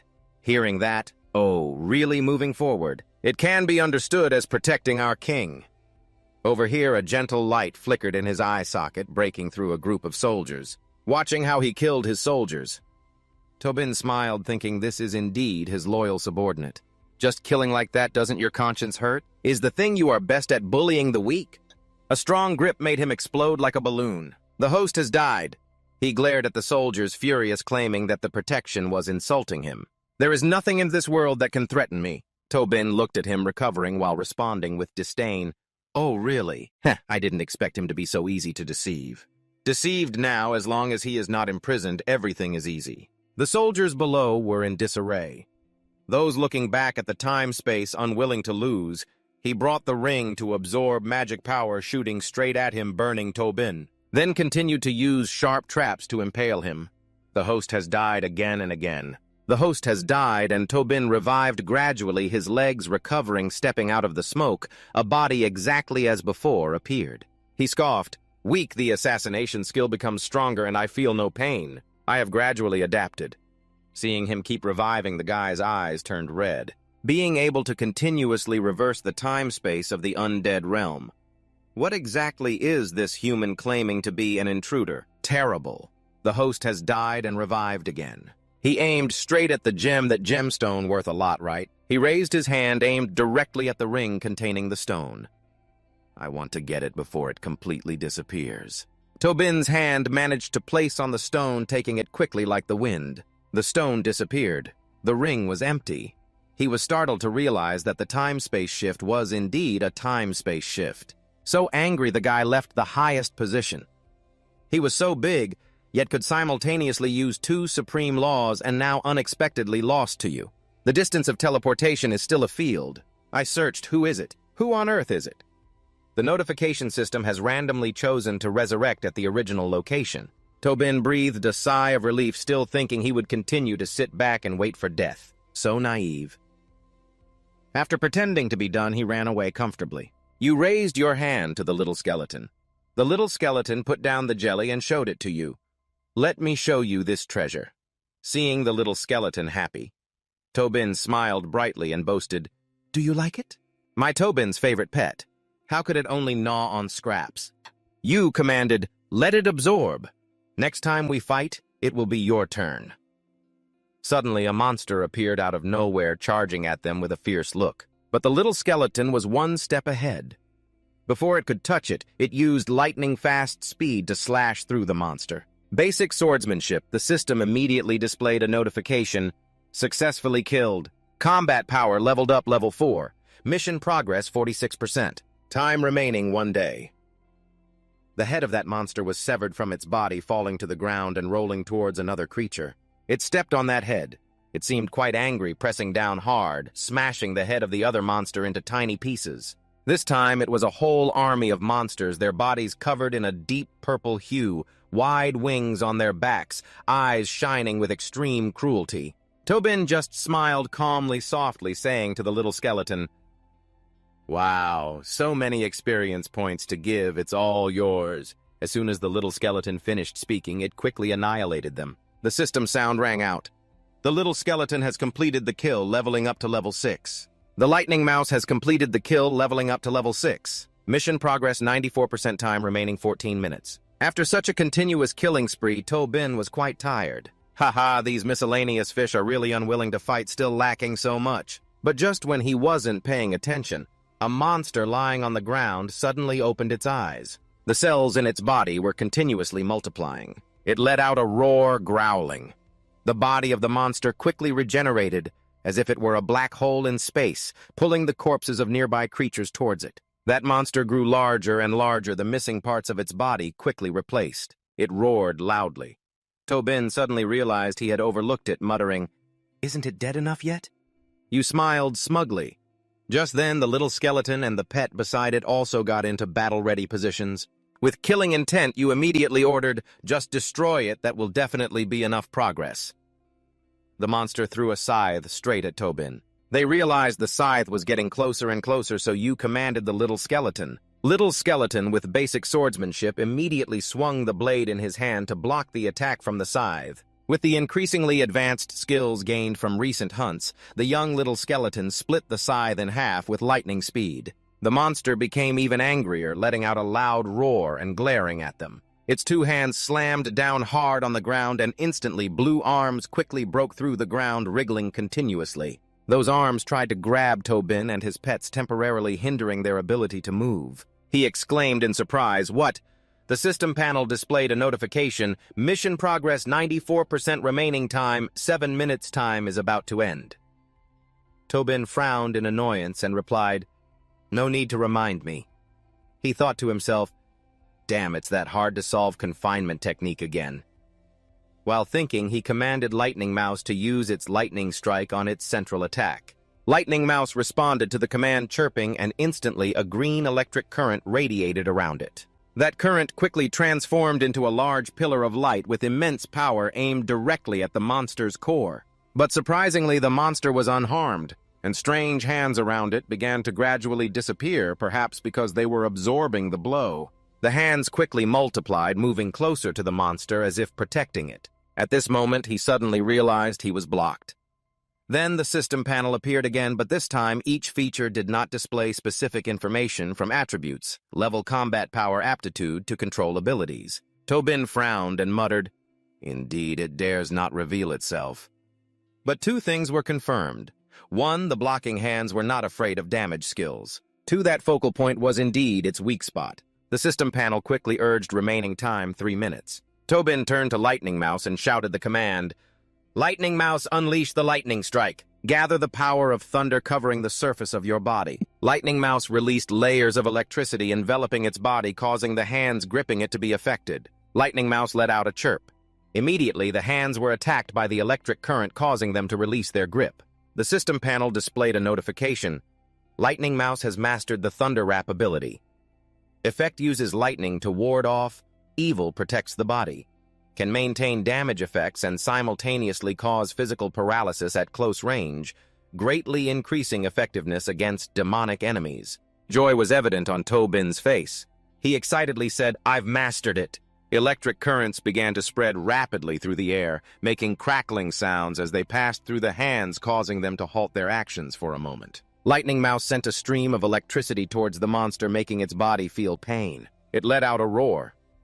Tobin quickly removed the hands from his body while ordering to break the confinement. Then Little Skeleton, right at this moment, was filled with excitement, wearing a proud smile. Haha, the sword in his hand has also turned into a cursed sword. He decisively slashed straight down at the monster, creating a long red streak. A notification appeared announcing that the Little Skeleton had completed the kill and his battle power leveled up to level 7. The Rat Thunder completed the kill and his battle power leveled up to level 7. He remembered that moment and smiled, saying, "That bloodstone just absorbed a small part of the battle power of the Little Skeleton and has already grown tremendously. If it can absorb more, later that would be great."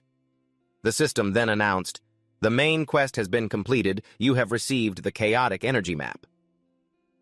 A part of the side quest has been completed, and you have received the strength elixir. The rewards have been automatically put into the storage space." While closing the training area and returning to his shop, Tobin spoke, "Identification spell." The system interface displayed complete information about the Little Skeleton. The Little Skeleton is a pet with demonic attributes, rank 2 upper tier, battle power level 7 middle tier, above average aptitude. Capable of mastering puppet manipulation, undead servitude, corpse control, undead roar, and intermediate swordsmanship. Combining with the lowest rank pet in the demon system, the awakening of the king's innate talent. Tobin stared at it and indignantly spoke, "With a rank of only 2, the battle power of the Little Skeleton should at best reach level 7 aptitude, yet it has only just reached above average. System, are you sure you haven't calculated that wrong?" The system interface replied, "The evaluation level is based on all the data from when the Little Skeleton began its endless chaos until now for comparison. The host does not need to doubt." Tobin recalled the image of that Bone King and replied in a deep voice, "Since the beginning of the endless chaos, how interesting." The system interface displayed other information. Rat Thunder, a pet with dark attributes, lightning type, rank 3 middle tier battle power, level 7 lower tier above average aptitude, mastering capabilities. The 10 directions. Thunder Prison has many lightning images, lightning remnants, lightning depths, and thunder coverings calling the undead.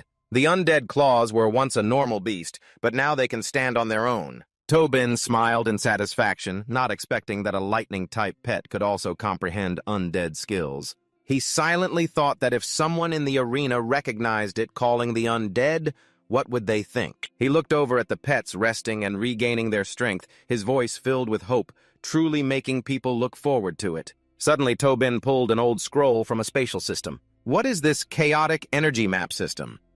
The system replied that this is an ancient cultivation method that has been passed down, which includes the host's cultivation rank. The system explained that the map of chaotic undead uses the body as a vast universe, comparing stars with the C meridian points throughout the body for cultivation, completely different from the commonly used energy cultivation. Tobin recognized the miraculous nature of this item and smiled, asking, so does that mean I can cultivate too? Tobin closed his eyes and began to sit cross-legged in meditation. In another space, your entire body is surrounded by a gentle stream of chaotic cosmic energy. You begin to realize how to condense energy into the essence, increasing its mass. When refining skills, you just need to spiral it around, creating a vortex to release the energy from your body outward, thus affecting the outside world. This is a level 1 chaotic energy map, the Essence Realm. Tobin thought to himself, focusing his gaze on the light sphere condensing before him, condensing the vortex, essentially absorbing other energies, right? He quickly wrapped his hand around the small rays of light around him. With the vision of a battle beast master, isn't it very simple to catch these? The streams of energy seemed to be caught, but they dissolved into his grasp. He curiously said, "Can't catch them?" These energies passed directly through my body. Ben then thought in another direction.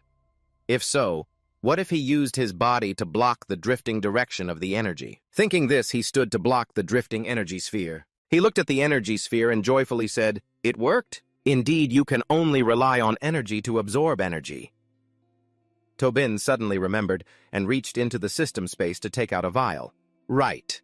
I have 3 vials of power pills, not sure of their effectiveness.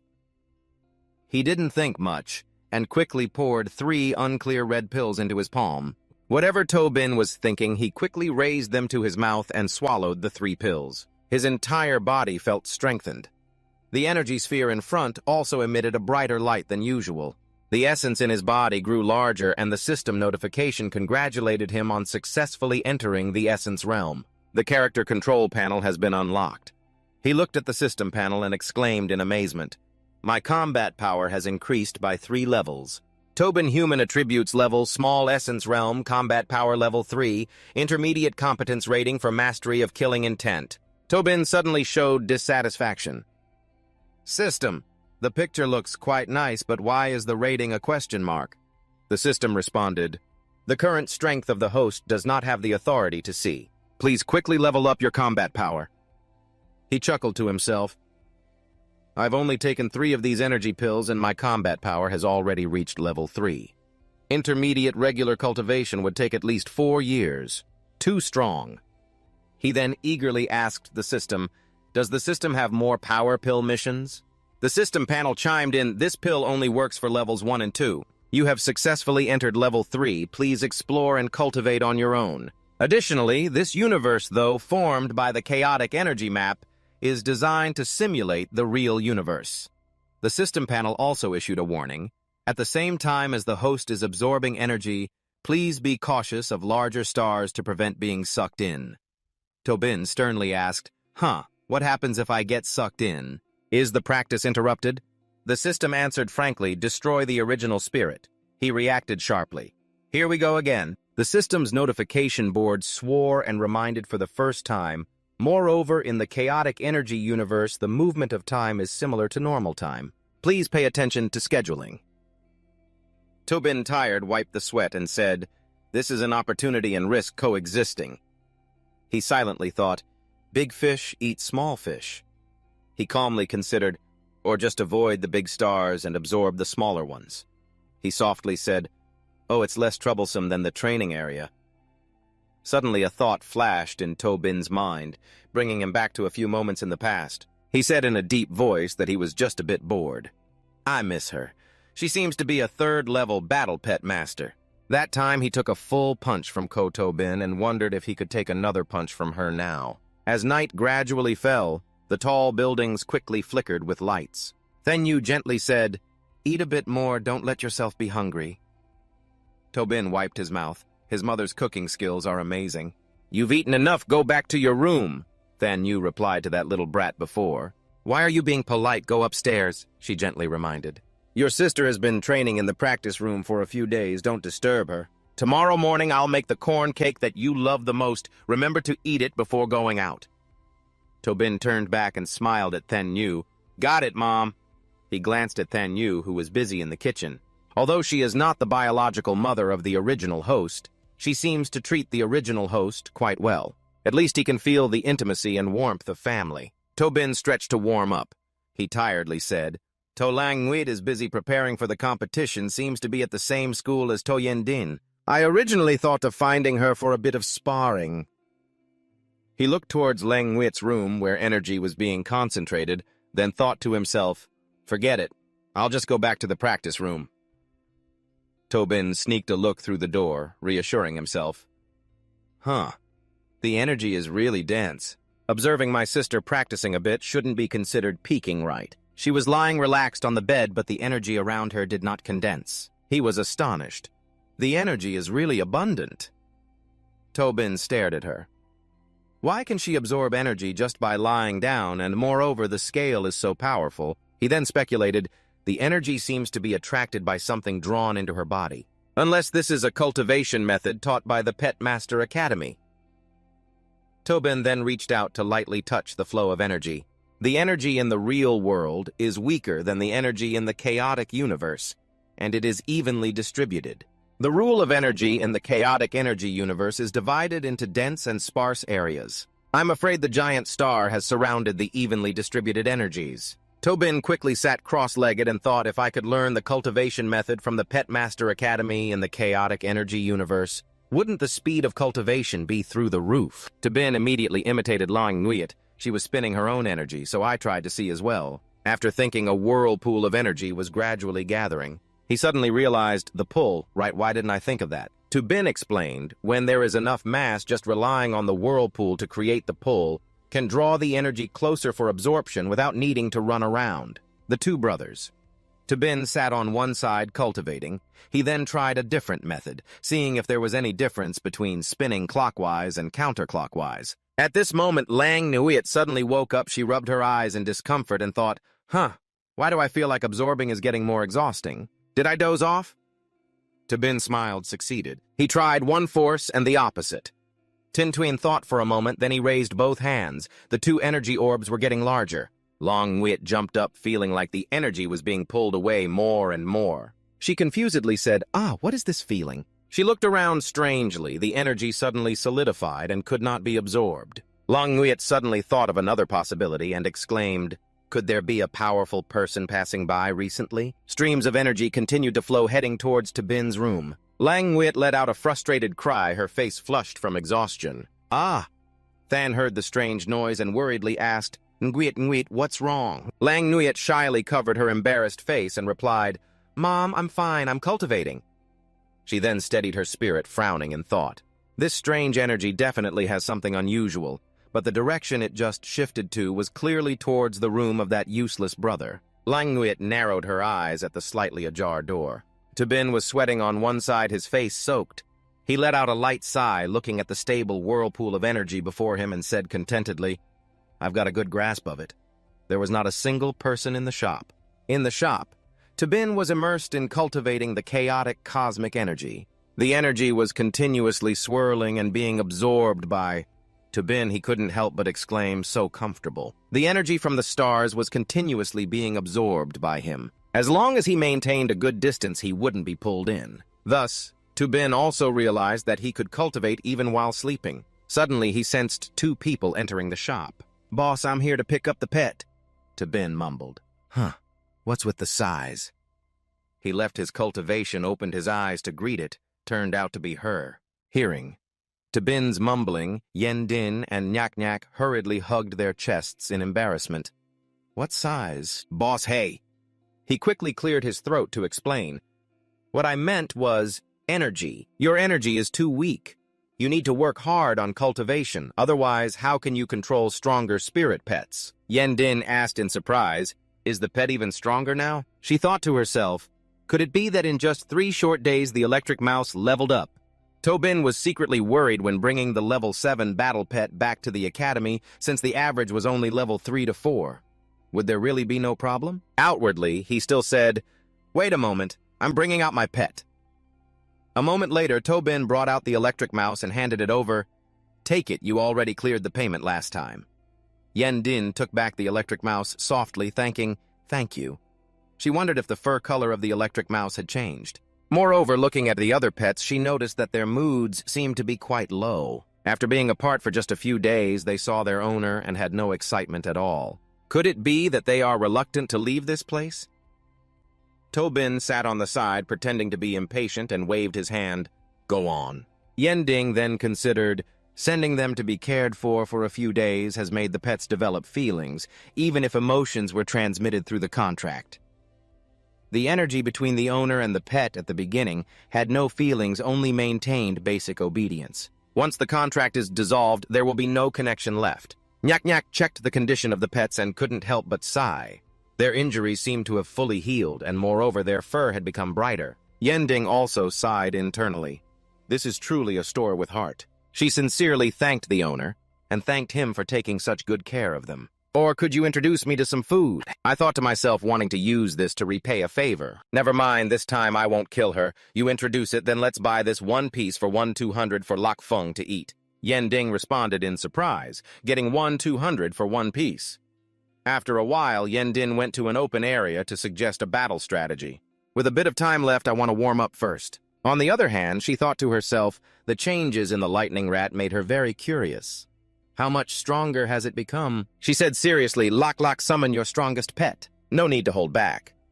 Nyak cheerfully replied, oh, are you that confident? Sa. As soon as she finished speaking, she recited the summoning spell. Nyak confidently reminded, if it gets hurt, don't cry. Yendin analyzed seriously. Indeed, it has appeared the rock-type humanoid pet with high bloodline is the ace that Lan Nyak is most proud of. Although it was not yet mature, it already had battle power of level 5. She thought to herself, I hope the electric mouse can endure. Just need to test the strength of Loi Duan and Loi An Tantung a bit. Immediately after, Yendin ordered, let's go, lightning rat. With bright eyes, she shouted. Immediately, the electric mouse rushed in to attack the earth dragon. Seeing this, Nyak casually commanded, Tang, play with it a bit. The earth dragon formed hand seals with its 4 arms emanating a source of energy, and the ground around rose up with countless columns attacking the electric mouse. The electric mouse emitted electricity all over, skillfully dodging while simultaneously closing in on the earth dragon. Seeing this, the electric dragon quickly reacted, breaking the stone columns to create sharp stones attacking the electric mouse. Ding quickly ordered, lightning shadow clone mouse. The electric mouse immediately obeyed, splitting into 3 clones. Nyak was very surprised to see this. It can actually split into 3 clones. Yendin was mostly delighted. The lightning shadow clone. The 3 clones of the electric mouse directly bypassed the earth dragon to attack Nyak. Nyak saw this and quickly used the shield while panicking and shouting, Din, let it fight with a Tang. Ah, my shield is very weak, Yendin replied, reassuring. Don't worry, I'm only letting Chot Loi Kwang approach you, not ordering an attack.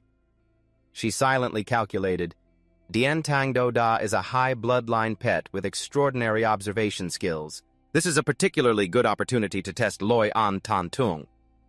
Dien Tang Do Da quickly used its skill to block Chot Loi Kwang. The moment Chot Loi Kwang rushed in, Dien Tang Do Da struck down towards the mouse. A loud noise rang out before Nyak's shield. Dien Tang Do Da caught Chot Loi Kwang in its hands. Both Nyak and Yendin were astonished. Did you catch it? Suddenly, Chot Loi Kwang appeared out of nowhere, stepping on the face of Dien Tang Do Da, and at the same time the clones disappeared. Dien Tang Do Da was completely fooled. Suddenly, Chot Loi Kwang exuded a terrifying aura, causing Dien Tang Do Da to tremble. Dien Tang Do Da ran away, shouting, "Oh no!" Nyak was surprised. "What's wrong, Tang? So scared. Isn't it just that you couldn't catch the real one?" Dien Tang Do Da knew it couldn't win, wanting only to protect Nyak regardless of her shouting. Tang-tang layers of earth and stone began to appear surrounding Nyak-Nyak and Dien-tang-do-da, forming a closed wall. Nyak-Nyak still didn't understand what was happening, hurriedly reassuring her pet. "Tang-tang, I'm very safe. Let me go quickly." Yen-ding was bewildered, even witnessing it with her own eyes. She still couldn't believe it. Dien-tang-do-da has a high bloodline and a countering attribute, yet it was scared by a Chut Loi Kwang, a low-level bloodline scared like this. Yen-din happily clenched her fists. It's hard to believe it's so strong. Then on the arena, the commentator enthusiastically opened the annual voting system for the match of Fengsun Academy. Now the match officially begins, and the commentator starts the introduction. From the left side of the main arena is the new dark horse of the year, Zito Yen-din. The commentator shifted to another contestant, and on the right side of the arena is a veteran who made it into the top 10 last year, Kenyan Lee K. He had a sharp face with a confident smile. He explained the rules as usual. Both sides take turns bringing out 3 pets to battle, and the one who eliminates all the opponent's pets first will win. Before the commentator finished speaking, Lee K had already summoned his pet. "Come out!" Behind him a beast emerged, Thu Tuyan. Teacher Lee K summoned his pet first, and the audience in the stands buzzed with chatter. Look quickly, he actually summoned his pet first. Isn't he afraid of the opponent targeting him? That's right. How could last year's top 10 make such a basic mistake? Lee K is too overconfident. Yen-din began to analyze silently. Thu Tuyan, huh? The water-type pet has a mid-level bloodline specializing in stealth and assassination. Then she immediately summoned, "Okay, let's go." Soon after, Lok Feng appeared through the gap. Yen-din said seriously, "Lok Feng has a mutual restraint attribute, so we have to see whose combat power is stronger." The commentator continued enthusiastically, "Wonderful, wonderful." The first contestant sent by To is Lok Feng, who has a high-level bloodline. Compared to the mid-level water-hiding beast, it is truly a strong enemy. How will Lee K respond? Suddenly, someone's arm was raised. It was Lee K. He calmly declared, "I concede." The commentator was also surprised by this situation. Did Lee just say he concedes? Did I hear that wrong?" Lee K replied with a dangerous expression. "That's right, I said I concede this round." The commentator remained very professional and continued to comment. Although not understanding what happened, Lee chose to surrender in the first round. To Yen-ding won. Even though Yen-din won the first round, she remained very cautious, silently contemplating. He was smiling. What was he thinking? Suddenly, a spatial crack appeared behind Lee K. He said with a sinister smile, "Sometimes, to be sure the prey has taken the bait, the lure is indispensable." Yen-din seemed to notice something. Immediately, a web spread from the spatial crack across the arena. Soon after, Diabo appeared behind Lee K. He confidently analyzed, "Lok Feng may not be the strongest beast in her hands, but it is definitely the hardest to deal with." He adjusted his glasses, and Chuot Loi Kwangtu, Nyam Su, and Hobach Si all fought on the ground. I just need to send out beasts with high combat power to easily crush them. Then Lee K began to calculate. Only Lok Feng specializes in aerial ambush. Even 5th-level pets find it difficult to attack it. They may even die from exhaustion and must be prioritized for resolution. Lee K smiled arrogantly. "Sorry, classmate To, I have researched all the materials about you. You are definitely going to lose." Suddenly, a flame flew towards him. Lee K looked down on it casually, using a shield. Soft and powerless. Before he finished speaking, the shield was burned to ashes, and Lee K screamed, "I'm 20 hot!" Yen-ding had a confident expression. "Are you done talking?" Lee K angrily gritted his teeth. "You—" He immediately commanded the Diabo beast using piercing technique. Sharp spikes appeared and stabbed at Lok Feng. Yen-ding quickly reacted, commanding Lok Feng dodge. She thought to herself, "It's too fast." Yen-ding continued to command, "Increase power quickly, escape from it, use full force attack." Lok Feng quickly dodged, flying up off the ground, escaping the attack range of Diabo. While dodging it quickly accumulated energy, counter-attacking with 2 moves, Jik Diem Fi Dio Diem Tuk Tram. Lee K calmly commanded the Diabo beast. Dia Tang Tu Ho. Immediately a shield appeared blocking the attack. Seeing Lok Feng's attack easily blocked, Yen-din was stunned. How is that possible? Although it's said that Earth-type pets can resist fire flames, this earthen wall is still a bit too hard. After saying this, Yen-din's dust cleared away, revealing the earthen wall without a single crack. Li Jai smugly mocked, "Now you realize the star of the lark on the calendar is only level 3 and dares to confront a level 4 mature Earth-type beast." "Earth prison confinement," he commanded. The commentator simultaneously analyzed the situation. It's appeared Earth prison, the specialty most familiar to Earth-type beasts.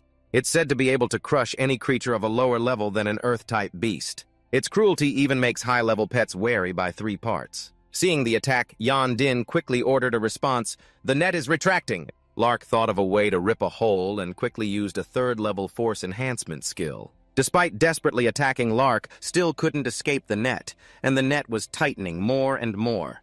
The commentator's voice rang out again. "Under Lark's attack, the Earth prison of the Earth-type beast still continues to tighten. It's too desperate now. The Earth prison is tight. Even the battle pet master is in danger." The commentator recounted, "Even conceding is entirely reasonable, but contestant Su still persists." Yan Din remained resolute. Lark struggled to break free, but the more it struggled, the more wounds it had. It cried out in pain.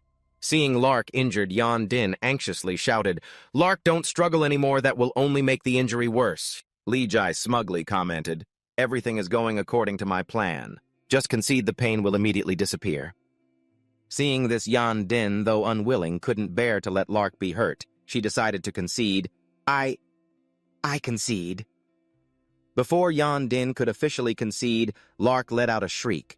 In its mouth, Lark gathered a powerful source of energy. Immediately, that energy was aimed forward and released, tearing the net apart, cutting through the Earth-type attack barrier, rendering it unable to act. Both Li Jai and Yan Din were astonished. Did the judges just recognize the ultimate beam shot? Li Jai was stunned. The 2 rocks were severed, along with the voice echoing, "Ultimate beam shot" from Su's Lark, which had comprehended an advanced level 8 skill. Just one move caused the Earth-type beast to lose its ability to act. Nanfeng also looked horrified, cautiously saying, "No way!" Although Lark is classified in the high bloodline among all high bloodline beasts, its actual aptitude ranks at the bottom. Moreover, the basic inheritance skills do not include ultimate beam shot. Hyoji, with a smiling expression, secretly observed and then praised. No matter what, this Lark has truly done it. The most important thing is that it is still not mature. We can say it has limitless potential. The vice principal of Phoenix Mountain Academy suddenly spoke up from behind. "Don't forget that this little girl's lightning mouse also once used lightning break." Nam Fong, hearing this, immediately became interested and turned to ask, "Sir Vice Principal, what is this young lady's name?" That year, suddenly, the powerful hand of Hua Ke grasped the front of his shirt, lifting Nam Fong up. Trung Zhao, with a cold and sharp face, warned, "Her name is To Yen Din. I have already taken a liking to her. How could you want to snatch her away?" His gaze trembled as he looked at Hua Ke and quickly explained, "Ha ha, I was just asking a little." On the other side, the vice principal, unfazed by their actions, thought, "I never expected a genius like this to appear this year. If she can join the pioneering team, establish achievements, and gain more glory, it will be a huge support for the academy."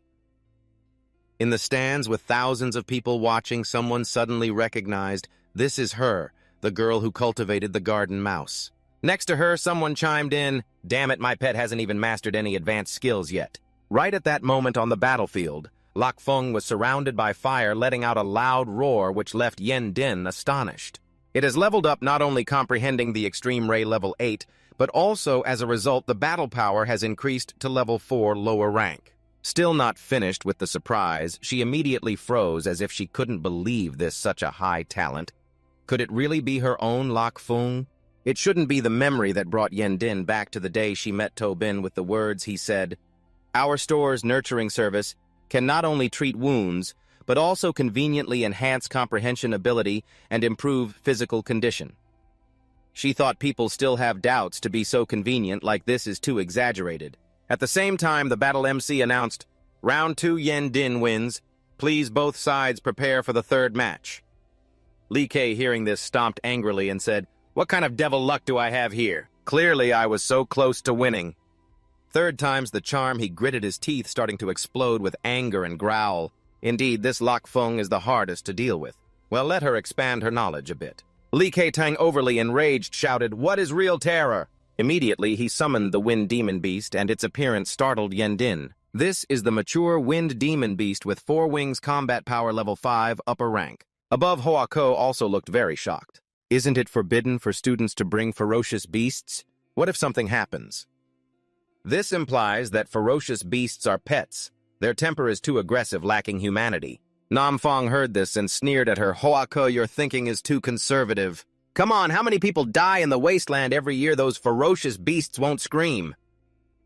The match began. The vice principal from behind also spoke up. No need to worry. He stroked his beard and calmly continued. Our teaching staff is very strong. The referee is an advanced expert. Nothing will happen. The vice principal, watching the increasingly intense match, slowly said, As for the Wind Demon Beast, I guess it's using some methods to be summoned. After the match, I will definitely teach that student a lesson. Li Ke, weak and desperate, commanded Thu Fong Ma Van Tung to attack, but Thu Fong Ma coldly ignored him. Seeing this, Li Ke cursed at it. You disgusting beast. He thought to himself, the level difference is too great. How can they not obey? Forcing a monster like this is indeed a bit reluctant. Yending took this opportunity to channel energy to lock Fu, enhancing strength and boosting wind power. Gradually, the energy intake increased, enhancing perception and strengthening defense. A good opportunity, Lak Fu directly attacked the Beastmaster, seizing the match. The deep gaze of Thu Fong Ma flashed towards Yendin and Lak Fu. It seemed to use teleportation ability, swiftly moving towards the tiny Yendin. Under the feet of Thu Ma Fong, unprepared, Yendin's face turned pale too fast. The MC, focused on observing the match, was suddenly astonished. A move from Lak Fung by To was swiftly neutralized. The sharp claws of Thu Fong Ma gradually approached Yendin. In desperation, she exclaimed, What do you want to do? In a flash, it left a wound on Yendin's shoulder and arm, causing blood to seep out. At the same time, her leg was also torn, stained with blood. Huako saw this scene and turned to the vice principal, asking, What is going on? In this round, To Yendin has already lost. Why hasn't Thu Fong Ma stopped? On one side, where no one cared, Li Ke had lost consciousness. It's over, someone shouted. Damn it, Li Ke has fainted. At this moment, Thu Fong Ma frantically attacked Yendin, causing her to panic and shout, Stop! Stop! The vice principal suddenly issued an order. Thu Fong Ma had completely lost control. The referee quickly suspended the match and added, Listen immediately, go to Fong Than and command go. The bird god Fong saw the target and immediately flew to prevent the tragedy. Suddenly, a burst of red energy flashed and rushed to save Yendin's life. Before it could be noted, the judges looked on in horror along with the voices of the audience. The speed is too fast. What is that? And even faster than the phoenix bird. The discussions had not stopped. It was too much already. At this moment, when the situation was set, the MC saw this and spoke, Lightning Mouse Toe contestant summons the Lightning Mouse to block the Vantung's charge. Hoako regained her composure and silently pondered something was not right. If it were a beast Tamare hit by these, they might be done for. Just now, To Yendin did not make a move to open the gap to summon Mouse Lo Kwang.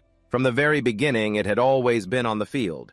But if that were the case, the ability to conceal the aura of Mouse Lo Kwang is too strong. Seeing the situation change, the host announced, Then the third round of the match begins. The Beast Wind Demon starts to attack. Yendin carefully analyzed the number of exchanges increased. How could they avoid this? Mouse Lo Kwang quickly responded using the ability to summon the undead. The undead immediately appeared, causing everyone around to be astonished. The audience in the stands became frantic. Summoning the undead. This Mouse Lo Kwang could even use skills from the demon system. Unbelievable. Training. I also want to bring Mouse Lo Kwang. Suddenly, Yendin felt herself floating in the air, then pulled back by a force, the barrier dodging the attack from the beast demon wind. The battle became more intense than ever. The host at this moment was also not short of words. Live long, anything can be encountered. Mouse Lo Kwang could actually use the summoning skill of the demon system. Not only that, but it could also prevent Wan Tuang from attacking. Mouse Lo Kwang seemed to have accumulated more strength, accompanied by a formidable aura. Directly opposite it was the beast demon wind, also not lacking in aura. It let out a roar, wreaking havoc on all fronts, easily tearing the ground apart. Two contrasting abilities faced each other, neither showing weakness. Yending saw Mouse Lo Kwang confronting directly like that and became worried. Mouse Lo Kwang, the host, was also very surprised by every situation at hand. Mouse Lo Kwang actually allowed Mouse Lo Kwang to face the 5th level Beast Wind Demon upper tier mature player 2 was too reckless. Then suddenly silence enveloped the place. Mouse Lo Kwang charged at the Beast Wind Demon, ferociously causing the host of the match to hold their breath. The result of recklessness was that the Beast Wind Demon had its left side torn off by Mouse Lo Kwang, causing everyone to go into an uproar. Swiftly eliminating Mouse Lo Kwang managed to take down the Beast Wind Demon that was losing control. The Beast Wind Demon lost all strength and collapsed, with discussions among people growing louder. The Beast Wind Demon was actually slashed with such a large wound. The aura surrounding Mouse Lo Kwang radiated powerfully, making the viewers exclaim, "The power of Mouse Lo Kwang is frightening like this." The referee looked at this scene with wide eyes and thought, "The killing intent is heavy. Could it be that Mouse Lo Kwang wants to eliminate the Beast Wind Demon?" The gaze turned to Yen Din. The referee silently speculated, "Is this the intention of that dog?" Yen Din's mind was in turmoil, questioning why she felt so scared even after winning. Unless Chuot Loi Kwang has lost control as well. The referee continued to follow his own stream of thoughts. Everyone this time was playing too big. At the same time, he ordered Fong Thon to advance Chim Fong Thun. After issuing the order, the referee thought further. In a malicious match, even the lightest damage to a pet must deprive it of its qualification to participate in the match. Seeing the irresistible temptation, the referee decisively decided not to let such a promising star have its future cut off. Sensing something, Chuot Loi Kwang returned with a fierce aura, looking with sharp eyes without much thought, immediately launched an attack on Fong Thon. Loi Nguk Tup Fung saw the situation was not good, and the referee shouted loudly, "Chim Fong Thun, return!" Fong Than was hit painfully, fell down, and howled. The referee was not willing to accept that Chim Fong Than could be harmed like this. Slowly observing, the referee revealed a trembling face and thought, "How could this be? In level 7, even pets can only be counted on one hand to keep up with its speed." Not to mention, Chuot Loi Kwang, the audience above, couldn't help but be thrilled to witness the scene in front of them with Loi Nguk Ten Fung. It is said that once trapped by Loi Nguk, one will immediately be pierced by Van Loi. Even the pet of the rock system cannot handle it. The deputy principal looked on and wondered, if Chuot Loi Kwang could confidently grasp Loi Duan level 7, that would be exceptional. Yet now Loi Nguk 10. Fung level 8 has appeared. Nam Fong, seeing the interesting spectacle, also spoke up. Such a supreme pet skill, but calling a Chuot Loi Kwang to learn it, even a medium-blooded pet could sell for a sky-high price.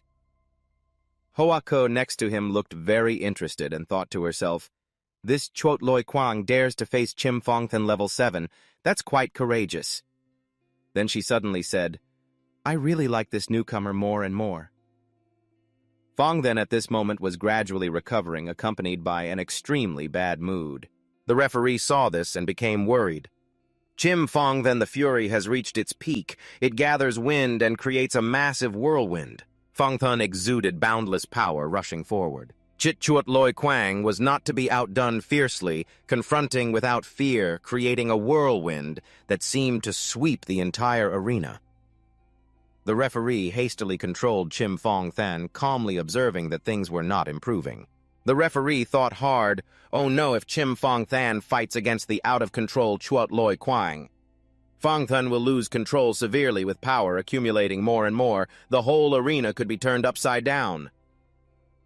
Yen Din was dizzy in confusion, coming back to her senses, and only then did she react.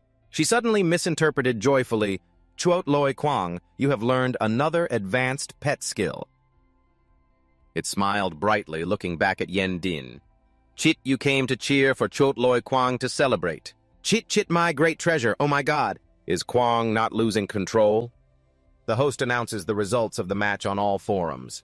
The winner of this match is To Yen Din. In the cheerful atmosphere, the host adds congratulations to her for advancing to the next round. Elsewhere, Tobin is yawning and stretching, wondering if this is already considered impressive. The person on the other side of the screen speaks, using their energy to inject into the body of this fragrant cat, removing the meridians in its front legs. This way, the front legs of this fragrant cat can be enhanced. You pay close attention and listen further in this cultivation method. The difficulty lies in being extremely familiar with the structure of the spirit pet's body. Otherwise, the energy injected will not be digestible and will have adverse effects. The girl on the screen measures the cat's legs. Everyone observes the changes of the fragrant cat. The front legs grew longer by 2 centimeters to 12 centimeters. Moving on to another technique. The girl continues, the final result is that the attack power of the front legs is increased by 1/5 and the training time only takes 3 months. Tobin watches the video and thinks so it turns out that enhancing combat power in this world is so difficult. No wonder Toyending was so scared. Should I also make a video to attract customers? Outside the store, a sports car stops right there. Ngok gets out, looks inside, and calls out, "Hey boss, long time no see." He scans the store and says, "There seems to be quite a bit of new stock." Tobin hears the noise, looks up, and immediately recognizes him. "Oh, is your hand okay?" Ngok excitedly responds, "Boss, you must have never been to a city hospital, right?" Tobin looked at his childish behavior with indifference and had no intention of caring. Ngok adjusted his clothes and said, "As long as you give a little money, even if your whole body is shattered, it can be put back together." Hearing that, he quickly guessed, "Oh, so does that mean you have a lot of money?" Bleh. Tobin glanced at the shelf and hinted to him, "Then why not take care of the store's business a little?" These soul food items could be discounted for him. Ngok looked at the listed price in shock. What was once cheap is now 100 times more expensive. His sister is equally surprised. One piece of food is almost as expensive as your surgery fee now. The business deal falling through makes Tobin lose interest. There's nothing else I can go back now. I still need to cultivate. Ngok in a low position joins his hands and says, Hey, I was just trying too hard earlier. In terms of strength, you are still better. To be honest, I came this time to invite you down the mountain. Are you interested in reclamation memories flood back with countless wonders from the past? Lomtin used to be a resource-scarce planet. Until that day, a massive wave of energy would open up space, forming a rift in the cosmos. A magnificent wave of emotions continued to flow. These unstable rifts in the cosmos were like bridges connecting with other unidentified planets. At that time, when facing strange and dangerous things, there were planets rich in resources, and there were also planets filled with fierce beasts. Encountering the pure destruction of nature, there were even stars as hot as burning fire. By combining benefits from the cosmic rifts, humanity could continuously acquire resources from other planets and develop. Until now, building a powerful nation, but unfortunately that prosperity only lasted for a few hundred years. In order to compete for high-quality cosmic rifts, humanity fell into a state of continuous internal conflict for many years. The cruel reality left many people in difficult situations, causing the population to decrease sharply. More than half of the world seemed to be drained of strength.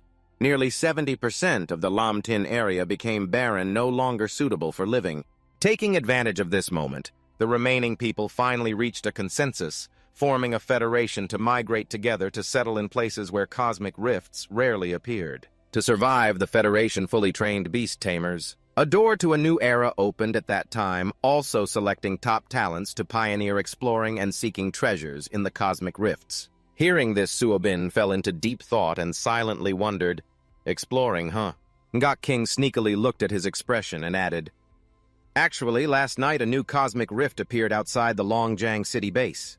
Our Black Wolf team is the first exploration team, but unfortunately we were ambushed and lost a Blood Lake fiery-tailed fox." Suddenly, Suobin's system panel appeared. "Congratulations, host, you have activated the side mission to find the lost beast. Success mission reward, a manual for training divine and demon skills. Mission failed. The host's score decreased by 10 points. He quickly regained his composure and seriously thought about the secret skill training method. The chaotic energy map the system provided last time had a significant effect on improving strength. This precious book is probably not much lesser than the previous one. Thinking of something made Tobin slightly smile. At that moment, he also wanted to test his combat skills a bit. Putting those thoughts aside, they decided to head to the reclamation base. The car zoomed powerfully toward the destination, causing the area supervisor to quickly announce over the radio, "It's the team vehicle, let it through." The tires gripped the dry road strongly, leaving a cloud of dust behind. They continued toward reclamation base number 38. Upon arriving, the two got out of the car. Ngok eagerly raised his hand. "Captain, we have arrived." Kung Lit glanced over and said, "This brother is the esteemed expert you mentioned. May I ask your name?" Tobin replied calmly. "Tobin bin Inbin bin Voki, nothing unusual." Leung felt intrigued upon hearing him. "We often hear the kid Pham Ngok mention you. It's great to meet you today. Indeed, a hero emerges from youth. To brother, you are so young, only 20. Turning his head, Tobin was surprised and instinctively replied, 18. Just as he finished speaking, the three of them were stunned, their faces showing disbelief. Leung quickly composed himself and said, 18 years old, not even of graduation age, a battle beast master, huh? Which school are you a student of? Tobin didn't think much and replied, self-taught no master, I learned by myself. Ngak-kin was so shocked that he stumbled over his words. Kung-Lit momentarily didn't know what else to say, so he suggested, To, brother, this time going to the empty water ravine is dangerous. You need to register your identity before joining our team. Moreover, for the convenience of cooperation in battle, we hope you can let us get to know your battle beast. Tobin smiled slightly, summoning his battle beast while saying, No problem, but I have no intention of joining the reclamation team. I'm just here to find the blood beast DMV. Upon hearing this, Leung could no longer maintain his calm demeanor and reminded, You're young, but your words are quite bold. Do you think that joining the reclamation team is as simple as joining... Kung-Lit noticed the situation was unstable and intervened. Hey, To brother is a guest invited by little fam, don't be rude. At that moment, a pair of eyes filled with killing intent appeared, accompanied by Tobin's voice. Come out. When summoned, the pet landed powerfully, causing those witnessing it to be awestruck. Ngak-King was completely shocked. He spoke unconsciously. Is this suddenly Little Skeleton dropping a bomb? They immediately shouted in unison, Little Skeleton. After that, Tobin stepped forward to pick up its head and took out the glowing red stone. Clearly, before setting off in the training area, absorbing for 7 to 8 days, this head was still so large, but going to the wilderness should be enough. Kung-Lit and Leung looked at his actions and words and were stunned. Ngak-King over here was curious. Mr. To, do you only have one pet beast? Tobin responded. That's right, currently I only have one. Hearing his answer, he stammered in fear. Here, Mr. To, you might not know. The captain and our second-in-command have this hot temper. If I really made this mistake, I would be done for. I adjusted the little skeleton's head and calmly said, Don't worry, I accept the assignment. I won't let you down. Suddenly, he commanded it to launch an attack unexpectedly. The little skeleton drew its sword, slashed a few times, then stopped coolly. The three of them witnessed such a performance and couldn't help but exclaim, So fast, Banandathas. But they only saw the action of sheathing the sword before they could think further. The places where the sword passed were cut into large and small pieces, enough to terrify them. Wow. At this moment, they were entering the base, and the system suddenly announced, Please step forward, enter identity information. Tobin followed the system's request, and it began to scan for face recognition. As he was being recognized when the recognition was complete, the system's voice rang out, Hello, Tobin. Then the screen displayed the information, Tobin, male, 18 years old, Long Dragon Kindergarten, St. Juan Primary School, St. Juan Middle School, Bakvat High School, lineage beast tamer, no clan, father To Vien Sun, mother Li Tenyu, sister To Lang Wit. Then continued to announce, received authorization to register as a temporary developer. Hearing the announcement, he wondered, So that's all. Ngak-King next to him looked at Tobin's profile and had countless questions. Ordinary high school, yet really relying on self-awakening to become a beast tamer. Moreover, really only 18 years old. Leung saw his expression like that and reminded him, Don't celebrate too early. Temporary developers can accumulate merits while developing, but do not have the privileges of official developers. If they commit any wrongdoing outside, they will still be punished like ordinary people. Ngak-Kin saw Tobin still standing there and said, Mr. To, let's go this way. He added with a smug expression, Don't worry, Mr. To. If you ever get caught, I will definitely bail you out. No need to thank me. I, as a developer, still have some privileges. Tobin heard clearly, but did not show any expression, thinking all day about breaking his privileges. These people are truly hopeless, rescuing them towards the Federal Development Warehouse. The door gradually opened heavily. When the door opened completely, Tobin glanced inside and was astonished. This is the inside of the Federal Development Warehouse containing strange items. Kung-Lit pointed to the thousands of items behind and said, Brother To, the wilderness area is particularly dangerous. Choose a few treasures for self-defense. I'll treat you. Tobin, still in shock, thought that they were all ordinary treasures not seen in the market. Seeing the look on his face, he chuckled and said, "Of course, the ones that are too expensive, you understand." Tobin came to his senses and happily replied, "Got it." Ngakkin, observing around, couldn't help but be amazed. Every time he came to the treasure warehouse, it really broadened his horizons. Tobin approached the item thinking to himself that some were even as beautiful as the treasures from the training area, unless they were also collected from another realm. Seeing him hesitate, Kung Leet had to speak up. "It's been quite a while, Brother To. Have you made your choice?" Tobin wasn't interested in other defensive items, and then he pointed to something nearby. "Just give me these." Ngakkin was astonished when he saw the item. This is an item contained in a glass case. It is the basic technique. Furthermore, it is the basic technique for Battle Beast Masters from level 1 to 6. A level 1 treasure. The labor cost is 10, like a joke that made Leung laugh heartily. "Famnguk King, what kind of person are you inviting, haha?" Kung Liet also burst out laughing. Ngakkin, feeling flustered, quickly said, "Hey, Boss To, we need to go to that wilderness area now. The captain is worried you might get hurt, so you should take armor and weapons." "Why did you choose a technique for cultivation?" Seeing his exaggerated reaction, Tobin calmly replied, "Before succeeding, I don't want to owe too much to others. You can rest assured I have a firm grasp of Kung Leet," he observed Tobin quietly. "Techniques are something you cultivate for a long time.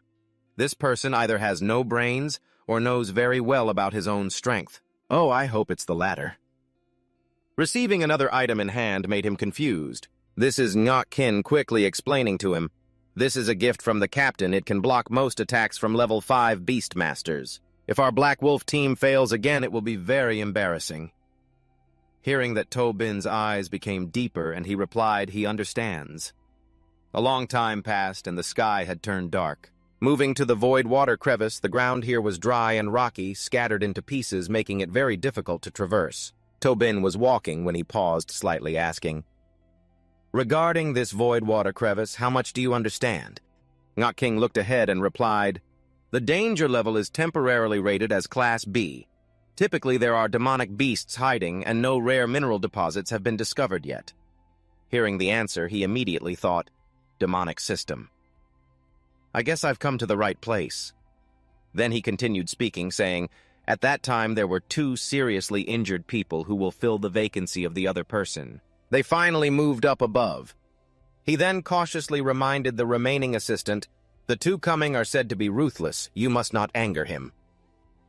Suddenly, a giant foot of a bird swooped down, landing right in front of the creature of Tobin and Ngakkin.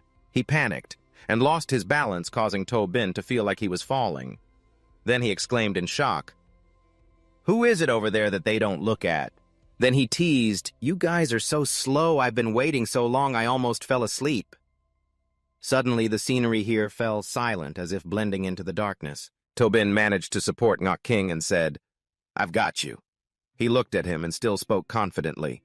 "Yeah, luckily my composure is strong. If I fell down there, even if it were stronger than level 6, I could get crushed." Tobin helplessly thought, "All right, stop bragging." At this moment, if he didn't step forward to shake hands and greet Kung Liet, sighed, and heard that his friend's blood beast DMV had been lost. He immediately replied, "It was just a moment of carelessness. If it weren't for her being in a daze every day, I really wouldn't want to go in again." He quickly added, "I already told you just bringing elite troops to the Wasteland to find me is right." Suddenly his gaze met Tobin's, and he could only hear a faint sound remaining from Kung Liet. Haha, everyone heard him retract the bright expression he had earlier and wondered, who is he? Why is he not in the documents? Kung Liet lightly patted Tobin's shoulder and introduced, "This is the external aid that Tu Pham invited." And not hearing that, he couldn't help but be curious. "To brother, you look so clean. Is this your first time in the Wasteland?" He looked at him. Should he explain a little about what just happened? No, at this moment it felt a bit awkward. His expression darkened. "Oh, what does he want to ask me? Blades have no eyes. This little issue can't be handled based on what does he want to go to the Wasteland." Kung Liet heard this and replied, "Hey, To brother. Although he is not a formal pioneer, he understands the habits of spirit beasts very well. His strength can be considered to have passed the test." He spoke with a tone of sarcasm. If passing the test is enough, then anyone could become a pioneer. Once we enter, everyone will listen to my command. Otherwise, don't blame me for being ruthless then. Without glancing at Tobin, he thought, that brat dares to glare at me. Kung Liet continued to assure without paying attention to Tobin's expression behind him. Don't worry about this. I brought him, of course I will manage him well. Not seeing the fierce glint in Tobin's eyes, he hesitated. What's wrong? This kid's cold gaze made him feel as if he was looking at a corpse. He then questioned, is he really the first person to enter the Wasteland from those in the pioneering team entering through the cracks in the cosmic rift? Ngok King showed an embarrassed expression. He quickly explained to Tobin, Boss To, as pioneers, we are all straightforward people. Don't take it to heart. Tobin showed understanding, replied nonchalantly, then said, because my way of thinking coincidentally is the same as his. Soon after everyone had entered the crack, Ting Kung Liet commanded, increase the light. We are in another planet now, and without warning we have not detected any fierce beasts. Stay close. At this moment, Kung Liet directed us to go through that forest. Leung quickly responded, yes. The space around the dark forest was filled with fog, and the water here was red like blood along with strange spirit beasts existing. At this moment, the spy bird summoned by Leung to scout the surroundings reported, the shore ahead only has small pets, the type is still undetermined. The fog is too thick, it's hard to distinguish. Rejected Kuang Liet asked further, is there any road nearby that could go around? Leung replied, no, the other routes all have some ferocious beasts. Meanwhile, his pet directly said, then let's go over there and take a look. If it's a high-level ferocious beast, we'll talk about it later. The night vision device helped the whole group see the spirit beast hiding on one side, observing. Kuang Liet identified it as an adult mountain tiger, estimating its combat power to be around level 5, but lacking confidence, said, just kill it directly, quick victory. Kuang Liet reminded, don't stay here too long. He replied, no problem. The credit will go to me. Bin sensed something was off and quickly stopped. Wait a minute. Are you sure you're not mistaken? Let me borrow the night vision device to take a look. And without hiding his displeasure, asked back, what do you mean are you doubting our judgment? Bin calmly explained, mountain tigers drink very little water, mainly relying on eating small insects to supplement their water intake. Moreover, everyone be careful to sense the surrounding temperature with this weather. Mountain tigers won't casually come out to move around. Ngok Kin also agreed. That's right, mountain tigers are tropical spirit pets. They shouldn't appear in a damp and cold place like this. Are you sure you're not mistaken? Leung confidently replied, I saw it was definitely a mountain tiger. Meanwhile, he didn't check again and looked down on it, saying it was indeed a mountain tiger, and the amateur commander was just wasting time. Immediately, he ordered to kill it. Chan Sam Kwada immediately aimed at the mountain tiger and attacked. Suddenly, the outer skin of the mountain tiger burned away, revealing a dry skeleton along with countless tentacles.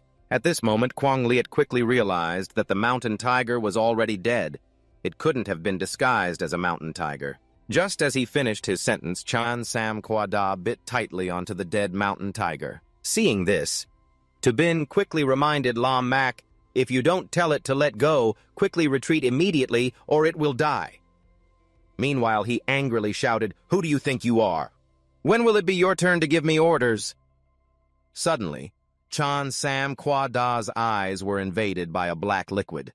It was in pain, screaming and struggling. Zeta Kuang Liet quickly asked, to Huindi, you mentioned soul beasts earlier. I rarely encounter demon-type pets. Could you explain a bit? Bin explained, mature soul beasts have level 7 combat power, often disguising themselves as weak beasts to lure prey to them. Once they enter the prey's body, they will quickly dissolve from the inside. Hearing this, he replied, to Huindi, if it's level 7, let's act together. Bin declined Kuang Liet's suggestion, continuing, no, the most terrifying thing about soul beasts is not themselves, but what is symbiotic with them, blood. Soul beasts. Ngok was horrified and asked in confusion, soul beasts, blood, soul beasts. Wait a moment, Boss To, what are you talking about? Tobin further explained, where spirit beasts appear, there are usually blood beasts lurking. In the midst of everyone's panic, Tobin voiced his speculation, "If I'm not mistaken, that lake is not water but blood." As soon as Tobin finished speaking, Chansum Quada was overwhelmed by a blood beast lying in the lake. Seeing its prey, the blood beast gradually revealed itself without panic. Chansum Quada's consciousness has been severed, monster. Tobin shouted, "Hurry! The level 7 blood beast is providing nutrients to this blood beast at least level 9, maybe even royal beast." As soon as Tobin finished speaking, the blood beast fully revealed itself and quickly attacked the fleeing group of Tobin. They frantically summoned their beasts, the bloodthirsty Malang beast. The snake branch. Long Kunglit ordered, "Everyone hurry up." He immediately directed Leung to plan the escape route behind. The blood beast was quickly chasing after them, sensing the signal from its beast. Leung quickly replied, "There are 2 paths. To the east there are several unidentified ferocious beasts. To the west it is temporarily safe. The west is the location of the crystal water crevice. The east is where the blood beast lake DMV went missing." Leung anxiously asked, "Which way should we go now?" Kunglit helplessly said, "Damn, is there really no other option but to shout? Withdraw to the west. I've already lost a beast. If we recklessly go deeper, it's like seeking our own death."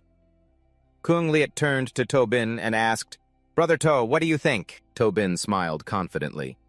"My suggestion is to head east directly without panic." "What did you say again?" "Not shout loudly." "Are you crazy? Just one blood beast, haven't we had enough?" On the other side, Leung also agreed. "Yes, Captain. I also agree to withdraw." Kunglit looked at Tobin and asked again, "Brother To, are you serious? If we go the wrong way?" He replied seriously, "I am not joking at all. If you still want to find the blood lake to return, then trust me. Hurry. There's no time left." Hearing this, Kunglit decided, "I hope this is not the final decision of my life." Then he ordered, "Leung to the east." Leung responded, "Yes." Kunglit continued to command into the canyon, and everyone quickly advanced deep into the canyon. Behind the blood beast was still closely pursuing, determined not to let go of its prey. Suddenly, Leung's face changed. "Report, Captain. The ferocious beasts in the canyon have all actively fled." Along with his words, all the ferocious beasts on the map had retreated. Kunglit looked towards the blood beast, gritting his teeth, and said, "Realize that the blood beast was behind us, so Kin Yi Vian Chi, why didn't you understand what Kunglit saw?" He exclaimed in surprise. Everyone realizes that after entering the canyon, the blood beast's speed gradually slows down and its desire to pursue decreases. It's not hard to believe, he inquired, the blood beast's desire to chase has weakened. Tobin said in surprise, "How can that be?" Although the blood beast has a high combat power, it is not the type that actively hunts. He explained further, "It prefers to lure through the spirit beasts for prey to come to it willingly. Moreover, this canyon is too narrow for it. We are not some exquisite delicacies. Only a fool would leave free food outside, especially to burrow underground for stimulation." Kunglit turned his head and thought, "That's right, if I had such deep understanding, I wouldn't choose to retreat without seeing." Kunglit looked at him and shouted, "Hey, why are you looking at me? I don't know the characteristics of the blood beast." Right after that, Leung reported, "Captain, we are about to reach the Bloodmit Lake, but there is a fierce beast lingering at the exit of the canyon." Tobin asked, "Did you hear that?" Without being dazed, he continued, "Bring me the night vision equipment." Although annoyed, he still handed it to Tobin. "Don't get cocky with me, take it, you poor ghost." Tobin took the night vision device and replied, "Thank you." Activating the device, the system's voice sounded, "The night vision image enhancement software has been installed." In front of him, a spirit beast appeared holding a wicked, evil sword. Recognizing that spirit beast, Tobin said, "It is a fully grown death soul wraith, predicted combat power level 5. Kunglit anxiously asked, "Is it of the evil system? Is there going to be any problem?"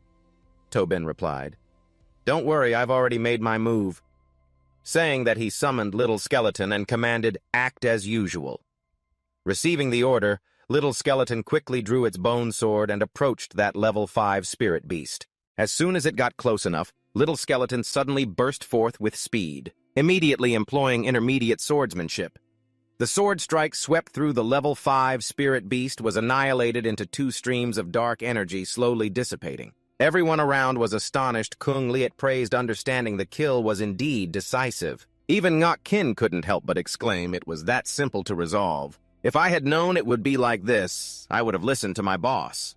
The appearance without composure is just luck. I can do this kind of mixed fish too, but he secretly envied tightly holding back to show off. After a while, the whole group had exited the canyon. Appearing before them was a magnificent mountain towering into the sky. Seeing the mountain, Kung Liet's expression became serious and said, "This giant mountain is extremely dangerous. Last time we encountered an unidentified high-level fierce beast here and lost track of the blood lake." To Bin nodded slightly and said, "Now let's hurry, everyone work together to search for clues."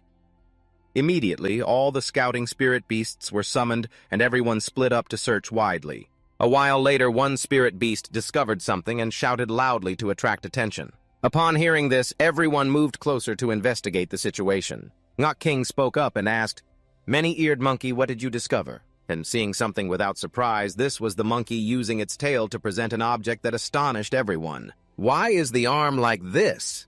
The pale face explained. "This is the Black Cloud. Gold gloves, only team captain-level pioneers have the strength to buy such good gloves." Hearing this, the expressions of Li Ung and Ngok Kin changed. He was worried. Ngok Kin said, "Captain, how did he die so tragically here? What kind of monster did he encounter?" At this moment, To Bin arrived and asked, "What did you discover?" "Let me take a look." Without showing any disdain, he said, "Forget it. Are you very familiar with equipment?" To Bin did not care, repeated, "Give it to me." Hearing this and not making eye contact with To Bin, he said, "All right, isn't it fun to be a commander twice? Don't drag me into this. Ordering me, I am indeed a top-tier pioneer. Even if I accidentally killed an unnamed beast tamer, I would only be punished a little. Do you understand?" The air was thick with the smell of gunpowder. Saying that, he let go of his hand and said, "Oops, slipped my hand. You pick it up yourself." Seeing this, To Bin's expression turned dark. His eyes revealed a dangerous glint as he repeated, "You pick it up yourself." To Bin suppressed his anger and bent down to pick up the arm. On the other side, Ngok Kin thought to himself, "What's wrong with these two?" Taking the arm, observing To Bin, he silently analyzed that the dried blood indicated it had probably been dead for several days, but the wound still retained some thick, dark aura. Could it be that a high-level demonic beast has appeared recently? Seeing To Bin's grim and stern expression, he asked, "Brother, to your complexion looks a bit bad. Have you discovered something related to the blood beast of DMV?" To Bin continued to ponder, but since it was days ago, perhaps it has already left. Thinking for a moment, he sighed and answered, "Haven't you heard?" One side laughed mockingly. Tram teased, "Aha," putting on a serious face. "I thought you had some profound insight. You're really skilled." "Aha." Hearing him mock, To Bin suddenly stomped his foot, gaining momentum, and immediately threw a punch at the mocking face mercilessly. Everyone was stunned by this scene. Ngok Kin was speechless. Boss To was punched in the face by To Bin, but did not get angry and shouted, "Little punk, I'm going to kill you!" Yet he did not draw his sword. He said fiercely, "You dare to hit my face." He swung down at To Bin, saying, "Looks like you're tired of living." A flash of the sword swept by. The sword pointed straight at his neck, causing Mac to dare not move. Hulao was pointing the sword at his neck. He was startled and thought, "When did this kid arrive?" Lai Ung stood behind, pointing his sword at the back of To Bin's neck, threatening, "Get your pet to back down."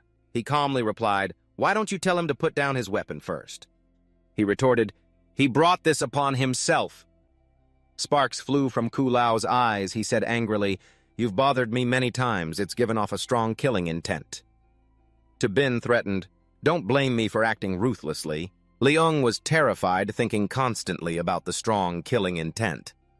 Could it be that he is confident enough to kill everyone right here without making a big fuss? "Don't think that I won't dare to touch you."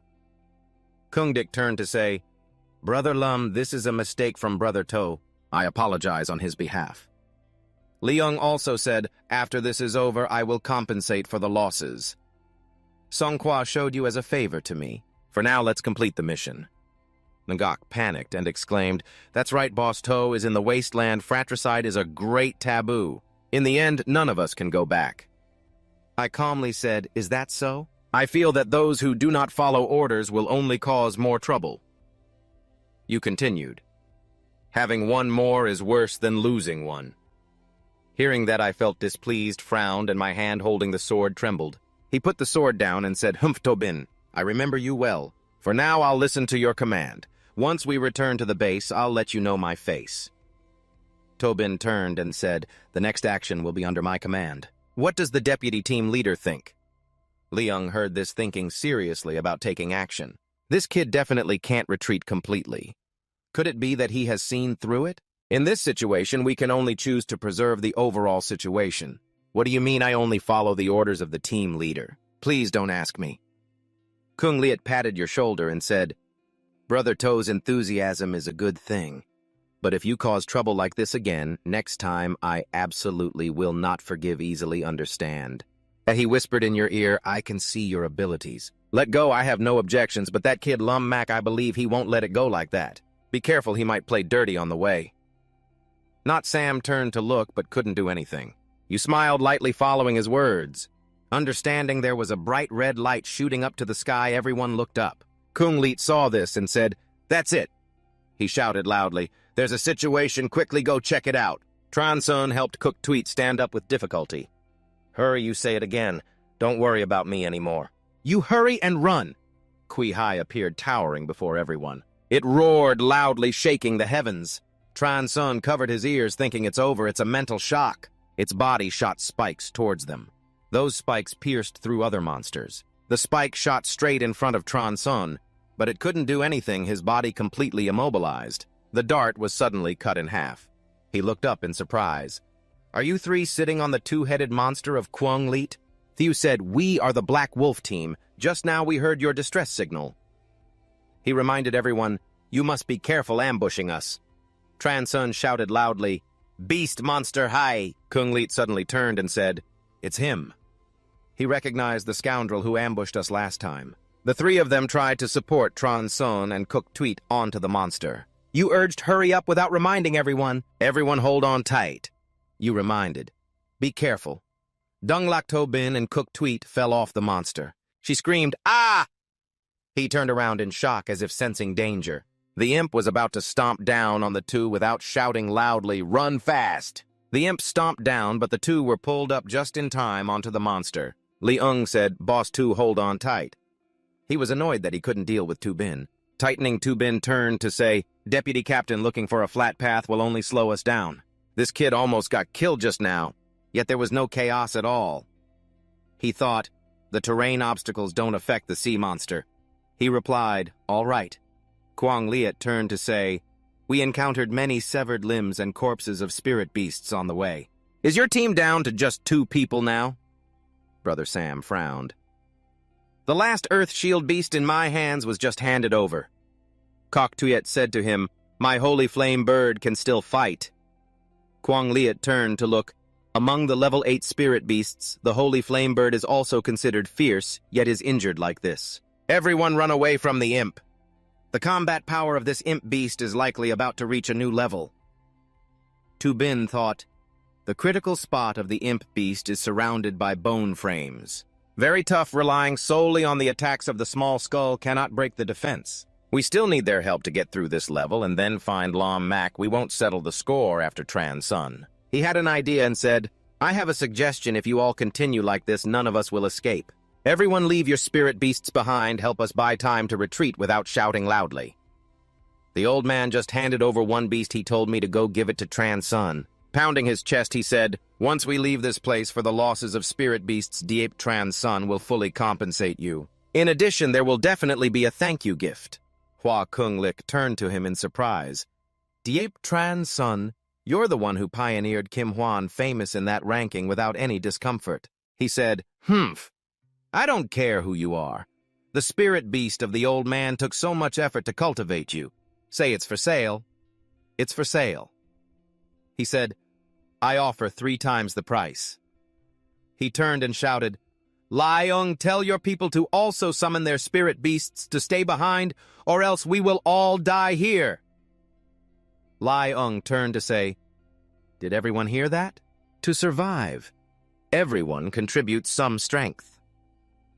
The three people were surprised to hear that Sam's face was tense and worried, saying, "Yes." Cooktweet was startled and turned the holy flame bird Tubin's side in frustration. He jumped off the monster without hesitation. Tubin and the skull softly landed standing tall in front of the imp. Hainguk gasped and shouted, "Boss too!" But no. Sam thought, "You fool, you want to show off as a hero, right? Then you go die here by yourself. I will absolutely not let others stop to save you." Suddenly, hands sprouted from the ground. Everyone gasped and shouted, "What is that?" The skeletons began to rise from the ground. Everyone exclaimed loudly, "Not good, we are surrounded." The monsters stood straight in front of everyone. Kwang Liet was sweating and said, "There's no reaction at all. Could it be they are not here to attack us?" Tubin shouted, "Captain, your pet has been with you for so long. This is the soul servant of yours." He continued with a grim face, "Throwing it away like this is a bit too scary." Tubin stood there commanding loudly, urging the whole army to attack the Skull Legion. Starting to advance, the sea skeleton demon rushed to the back of the small skeleton demon, hiding from the side, entering the battlefield, concealing its breath, launching a surprise attack. The skeleton demon lifted its foot and stomped down hard. Everyone was surprised to tell each other, "A level 1 skeleton demon can actually gain the upper hand against a small skull." Kang Li jumped down, saying, "Following brother 2, I'll help you." Ngak Kin also joined in, "Following the captain, I'm coming too." Li Ung reported, "The captain is also charging up, we should too." He frowned unhappily, saying, "What?" He shouted back, "Being led by this newcomer." Kang Li said, "The bloodthirsty beast is thirsty for blood." Ngak Kin looked up the beast Ham San. Li Ung directed winged snake spear. Long Kuk Tweet also stood up the holy flame bird. He ordered, "Humph, let's go." The six-armed demon ape, all the monsters rushed towards the skeleton demon. The six-armed demon ape charged forward, performing a mid-level technique, swinging its knife at the skeleton demon, aiming straight for its eyes. Thang Jim was also preparing to unleash a maximum long-range attack. Thang Long also unleashed the Bone Frost technique. Immediately, the two monsters launched their attacks at the skeleton demon, the beast. Ham San threw a devastating punch. The skeleton demon was gradually beaten down, its teeth falling to the ground. Ngak King happily said, "Good hit, it teeth scattered all over the ground." He also said, "The bloodthirsty beast is thirsty for blood."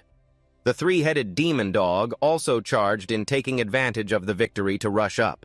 The fairy Snow the beast. Hunter rushed in and launched an attack at the skeleton demon. Someone was unexpectedly surprised. That was Tubin, who saw it, thinking about the firm ribcage opening up. Then Cooktweet shouted loudly, "Quick, hide!" It was a mental shock. Tran Sun stood there, creating a shield in front of the two people. The skeleton demon swung up, causing the monsters to be blown away. Everyone was trying to create a shield. Winged snake spear. Kang Li tried to command, "The bloodthirsty beast is thirsty for blood. Answer me quickly." Everyone helplessly called each other to quickly stand up, but only the skeleton demon slowly stood up. Shigai Transon struggled to get up.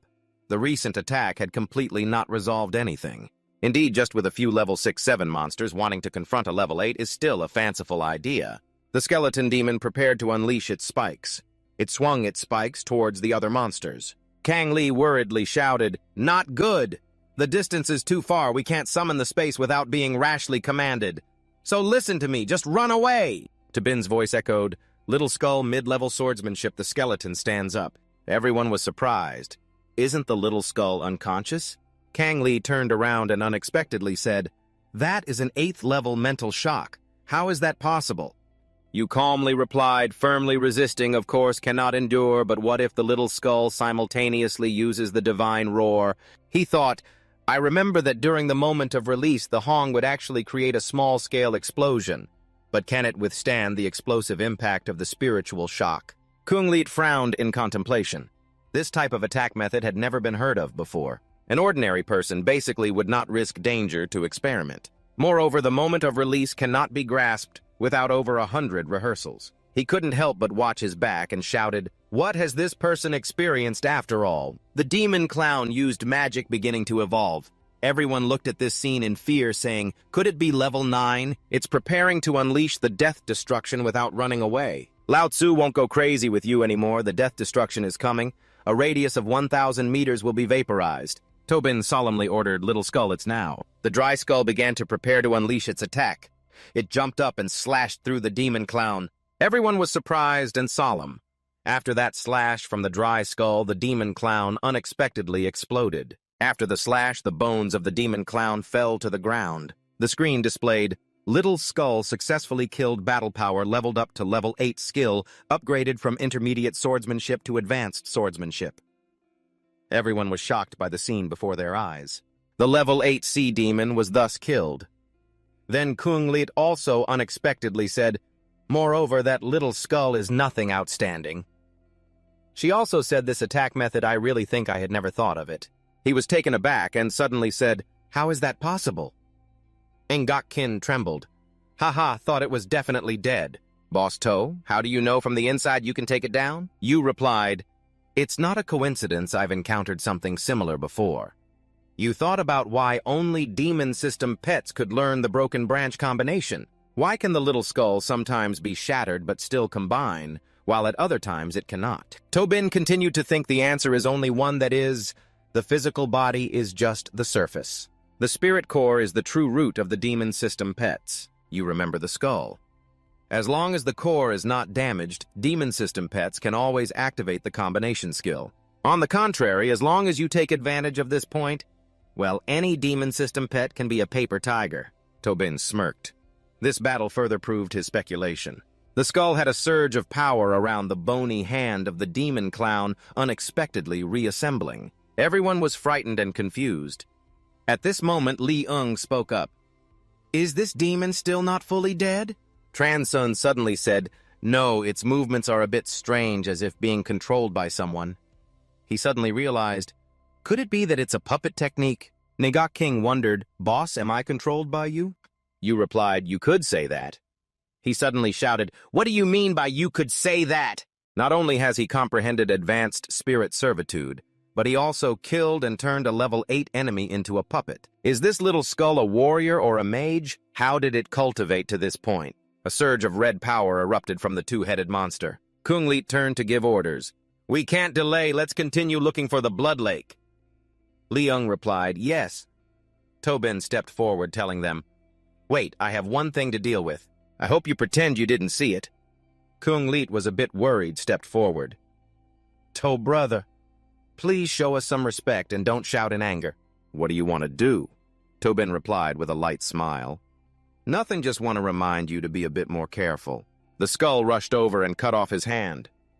The wilderness is dangerous. Be a bit more careful during exploration. He shouted in pain. Aha, you dare!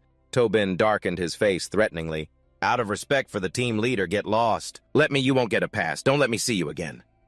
He painfully held his severed arm. Tobin glared fiercely, threateningly.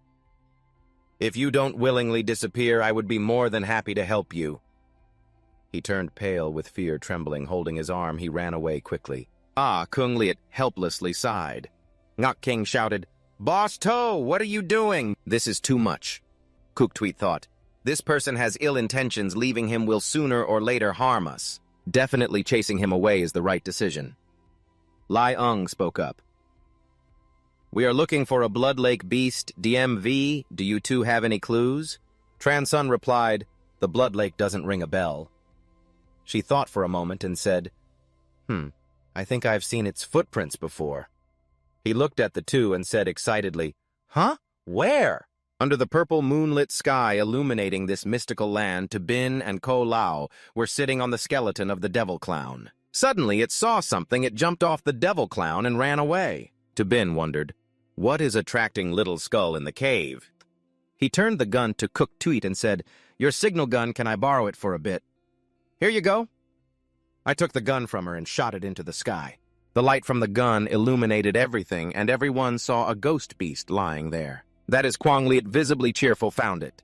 Everyone slid down from the edge of the rock. He patted its head and said, you made it really easy to find me. Kwanglit turned around. The mission is complete. Let's prepare to head back. He raised his hand. Wait a little longer. He wondered, to Hundi. Tabin touched the stone in front of him, suspiciously replied, it seems like something is hidden here.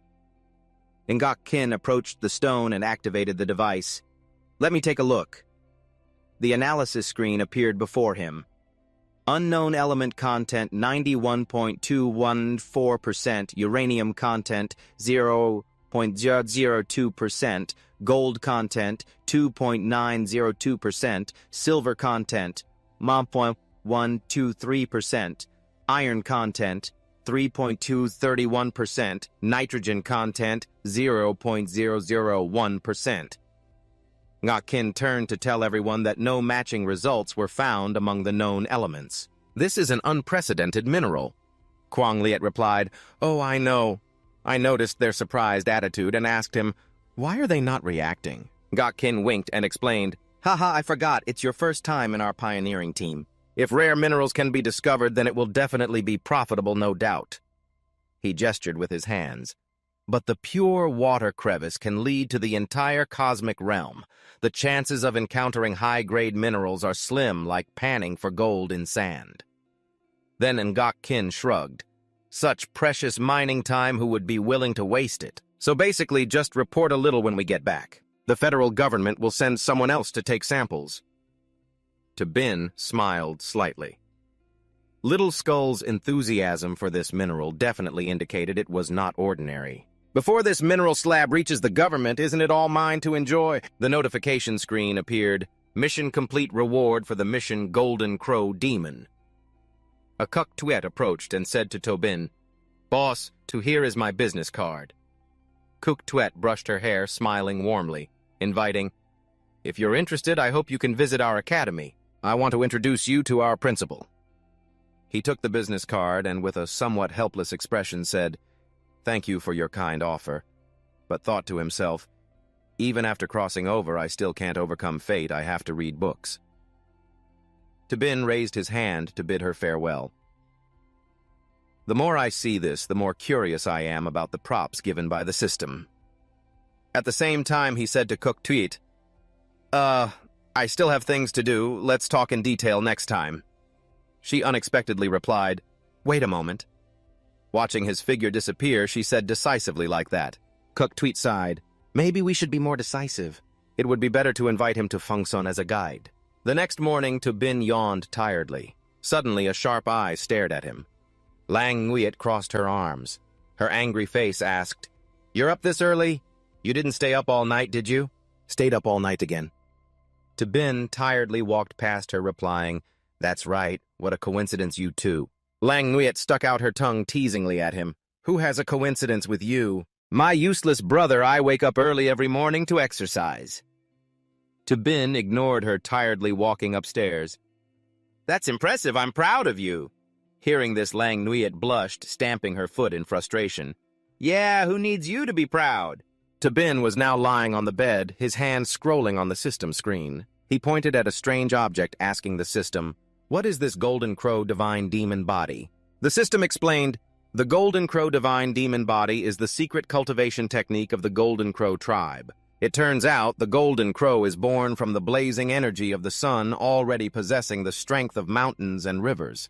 Through cultivation, it can further break the undefeated battle spirit during ancient times, having conquered more than half of the vast universe. Wherever the Golden Crow passes, all things return to dust.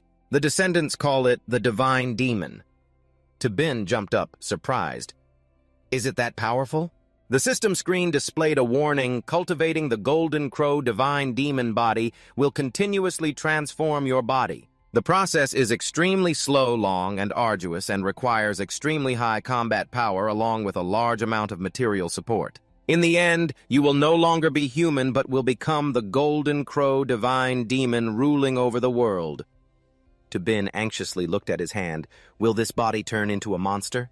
He thought to himself, that sounds too much like a villain. The system sensed his unease and explained, "On this point, the host need not worry. After cultivating into a Golden Crow, the body will be formed from pure energy, and you can retain your original form based on your preferences, which will not affect your normal life." Bin pondered, where is normal life? Is there still a normal life? He remembered the things that had happened in the past. The weak in this world live without any dignity. Perhaps not being human is the only way to survive. The more human-like he was, the more determined his face seemed to say. Just play by your rules, the packages are delivered by people. Tabin stood aside and told them, just place the items here, everyone can go back. The delivery people responded, yes. He sat down and clicked on the package in front of him. The items from the Federation warehouse are delivered right to the door. It's really convenient. The package sounded recognition successful. Tabin unleashed a surge of power while mining, killing a few ferocious beasts to earn contributions. Just in time, he bought a light military uniform to wear over the activated original armor. It can be based on the vitality of clothing to upgrade defense suitable for oneself, resisting attacks from level 1 to 7. You are wrapped around by pieces of armor. Tobin looked at the opened crates and said, the training materials for the first level of the Golden Crow Divine Demon Body have also been fully collected. The effectiveness compared to going to the training area is significantly higher. He considered that most of the materials and vitality needed for the Golden Crow Divine Demon Body could be obtained from the developed warehouse and the chaotic vitality map. After upgrading the Divine Demon Body, it can explore many more dangerous places in the Wasteland and the chaotic vitality map. The perfect circle closed. Tobin looked at the fossils in the crate. The remaining issue is these minerals. He picked one up and asked the system, the nurturing cage requires an upgrade fee, right? The system immediately replied, that's right, both upgrading and maintaining the nurturing cage require the host to pay with energy points. So, Tobin smiled lightly. What if I use these minerals to renovate the nurturing cage? Can the materials I provide reduce the upgrade costs? Nah. His eyes darkened, all for the purpose of nurturing a stronger spirit pet. The system screen displayed that new authority had been unlocked. Renovating the nurturing cage after collecting enough designated materials requires only paying 20% of the energy needed for upgrading the nurturing cage. At the same time, a fully equipped nurturing cage will have additional new effects. 2 upgrades for the nurturing cage. Dark Ming Stone, 200 on 98 pebbles, 70 on the Giant Beast's Bone, 30 on the Soul Team 1, on the Energy 200 on 58. The effect can significantly increase the aptitude and combat power of the spirit pet, adding a bit of healing recognition for all non-life-threatening injuries. Not for evil spirit pets, the effect received is 50%. For evil spirit pets, the effect received is 70%. Tobin was happy. It really could renovate with quite a high degree of freedom. He told the system that although the side effects were quite serious, the effects were so good. Tobin touched the fossils. These materials were quite easy to find in the developed base. He clicked his tongue. Energy was only focused on training, and the shop was about to close soon. Yending received his call. She was surprised to hear that the Little Peach Spirit Pet Shop had actively contacted her. She answered the call, saying to him, "Boss, you are looking for me." Tobin asked, "Hey, are you satisfied with the training results of the lightning rat?" Yending happily replied, Yes, extremely satisfied. I don't even know how to thank you." Tobin spoke up. "Oh, just in time, I need you to help me with something." She was a bit surprised, thinking, the boss needs my help. The opportunity to get closer has come. She immediately agreed, saying, "Boss, just say it. As long as it's within my ability, I will definitely help." He stated his request, "I want to shoot a short video with you." Yending, upon hearing this, was surprised. Her face flushed. She suddenly thought of some inappropriate things a short video could it be. Blushing, she stammered, Shoot for what?" Tabin replied, "Of course it's to become famous." "Are you coming?" Yending shyly covered the clock and spoke softly. You lost your patience, and replied, "If you don't come, I'll find someone else." Her face turned bright red, and finally she responded, "Yes, I understand." Yendin walked over in a somewhat revealing outfit and said, "Boss, I'm here." Tabin, sitting at the desk, replied, "Oh, you came." Upon seeing her, you coughed lightly and said, "You look quite beautiful today." Yendin shyly responded, "Didn't you say you wanted to shoot a short video?" I calmly said, "As long as it doesn't affect the performance, it's fine. Quickly call Chuot Loi Kwang over here." Yending looked a bit surprised and asked, "Chuot Loi Kwang?" She covered her mouth and exclaimed, "It can't be with me, that's unrealistic, right?" I replied, somewhat confused by her words. "Why is it unrealistic? I just need to shoot you summoning Chuot Loi Kwang, then releasing Loi Doan Loi theme is enough." At this moment, Yendin was stunned. "Oh, is it enough to just shoot these?" Bin said. "If not, then what? What else do you think we should shoot? Only this Chot Loi Kwang can prove my training effectiveness." She didn't forget to bring it, did she? She was sweating and hurriedly replied, I brought it. Chot Loi Kwang poked its head out at this moment. Yending seemed to remember something. "I have it, boss. Although our school's annual competition has ended, there will soon be a demonstration match between the champion and the runner-up." She eagerly told him, "The final champion Diep Hao will have a match with me." Bin pondered, "A demonstration match if you go on stage with me then." Yendin continued, "The publicity effect will definitely be great, you agree with this. Champion Diep Hao." "Why didn't you win the championship?" Yendin explained. "That's right. The 9th level bloodline of the Thu Ngun Sa Loi Lung on Diep Hao's side is really too strong, but I originally expected to, at most, make it into the top 20. I didn't expect that being able to achieve second place has already exceeded my expectations." Bin's face became interested. "A 9th level bloodline. I didn't expect there would be someone in this academy who could defeat Chot Loi Kwang." He exclaimed, "Interesting." In the morning, the sky was clear, sunlight shone down on the entire city and Fengshan Academy. Everyone around was busy taking care of their pets. Yending led the way in front while Bin followed behind, looking around. "Wow, you girls are quite trendy with Chot Loi Kwang."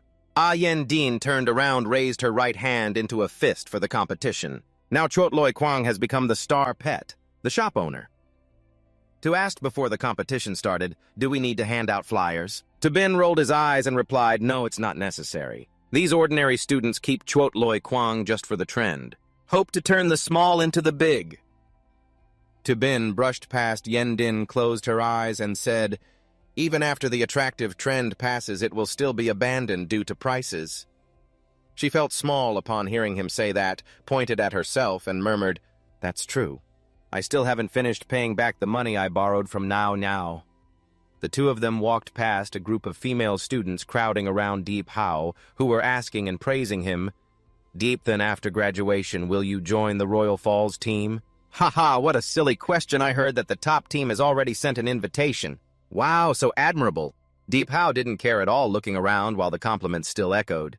"Diep Then's strength is estimated to reach the first team in less than half a year. From what I see, there is also a possibility of going directly there." Suddenly, Diep Hao separated from the group of female students and walked towards Yendin, calling, "Classmate, wait a moment, I need to find you for something." Yendin saw someone looking for her and stopped to ask, "Is there something you need from me?" Diep Hao, when he heard her ask that, replied, "Nothing, just wanted to thank you for the match the other day. It's just that my pet Silver Serpent Thunder broke the limits during the battle and finally reached level 7. Yendin smiled with her eyes closed when she heard him say that. "Oh, is that so? Then congratulations to you." Bin, standing next to her, glanced at her, thinking, "Is this the person who defeated the Thunderlight Beast?" Diep Hao unexpectedly bent down close to Yendin's face, placed his hand on his chest in response to her question. "Yeah, that's right. There's one more thing. During the match, I suggest you not use the Thunderlight Beast anymore." She felt a bit shy when he leaned close to her and asked, "Why?" Diep Hao stood up straight, ran his hand through his hair, and confidently said, "My Silver Snake Thunder Pet carelessly comprehended level 7 Lungi. It still hasn't mastered zooming in and out." "Ha, you know that." Yendin remained silent, her eyes lowered slightly, bowing her head to listen to Diep Hao continue rambling. "If the Thunderlight Beast is restricted in its bloodline, it will look very unattractive." Bin turned her back to the two, but her eyes still glanced at where she and Diep Hao were. Hearing him say that if he fought with Luke Feng, at least from an appreciation perspective, it wouldn't be bad, she responded when she heard him say that, "I understand." Diep Hao turned back towards the group of female students, waving and saying, "See you again during the match." The girls there burst into laughter upon hearing that. "Ha, I'll try to go easy." Bin turned to face Diep Hao's back, thinking it was unnecessary. Even if it was a Beast King, the Thunder Light Beast wouldn't be afraid. Moreover, it is still an immature pet. Diep Hao, upon hearing Bin say that, slightly turned his head, glanced back, sighed softly, and asked, "Oh, is this Yendin?" He pointed his hand towards Bin, his eyes slightly focused on her. "Let me introduce a bit. This is store owner To, who helped me train the Loi Kwang Tu. You could say he is half the master of Loi Kwang Tu." She explained to Bin. He is Diep Hao, the champion of our academy, a person who spends a lot of money on spirit pets. Upon hearing her words, Tobin immediately looked towards Diep Hao. Oh, how rude! How rude! Diep Hao stared at Tobin standing with his hands clasped in front of him, frowning, wondering how this young store owner could train such an unreasonable Loi Kwang Tu. He was suspicious, unless there was another master behind the scenes training it. After thinking it over, Diep Hao spoke up. You're overpraising me. Money is just an external thing. As long as it can enhance the spirit pet, any amount of money is worth it. I wonder if store owner To is interested in some training. Upon hearing him say this, Tobin crossed his arms and replied, That's great, but our shop's business is currently very good, so we are quite busy. If you are so sincere, I will make an exception this time. Tobin raised his hand, signaling 500,000, about 1.7 billion Vietnamese dong. Diep Hao, upon hearing Tobin say, this felt worried. 500,000 is just a priority fee. Is this guy for real? Yen Ding, standing behind Tobin, was covering her mouth with her hand, trying to hold back laughter. Tobin, seeing Diep Hao's attitude, raised both hands, shrugged his shoulders with a teasing tone. Really, young Master Diep loves spirit pets like his life, but he is even stingy with 500,000. Really? Diep Hao was very angry upon hearing Tobin's words, grinding his teeth and glaring at Tobin without saying anything. He angrily turned away. Money wasn't the issue. He could have as much as he wanted if he had that capability. Tobin wasn't to be outdone, responding with a determined look. Of course, see you in the competition. Upon hearing Diep Hao say this, he thought to himself that the rich and handsome boy in school was indeed spending money without a second thought. He was in the right place.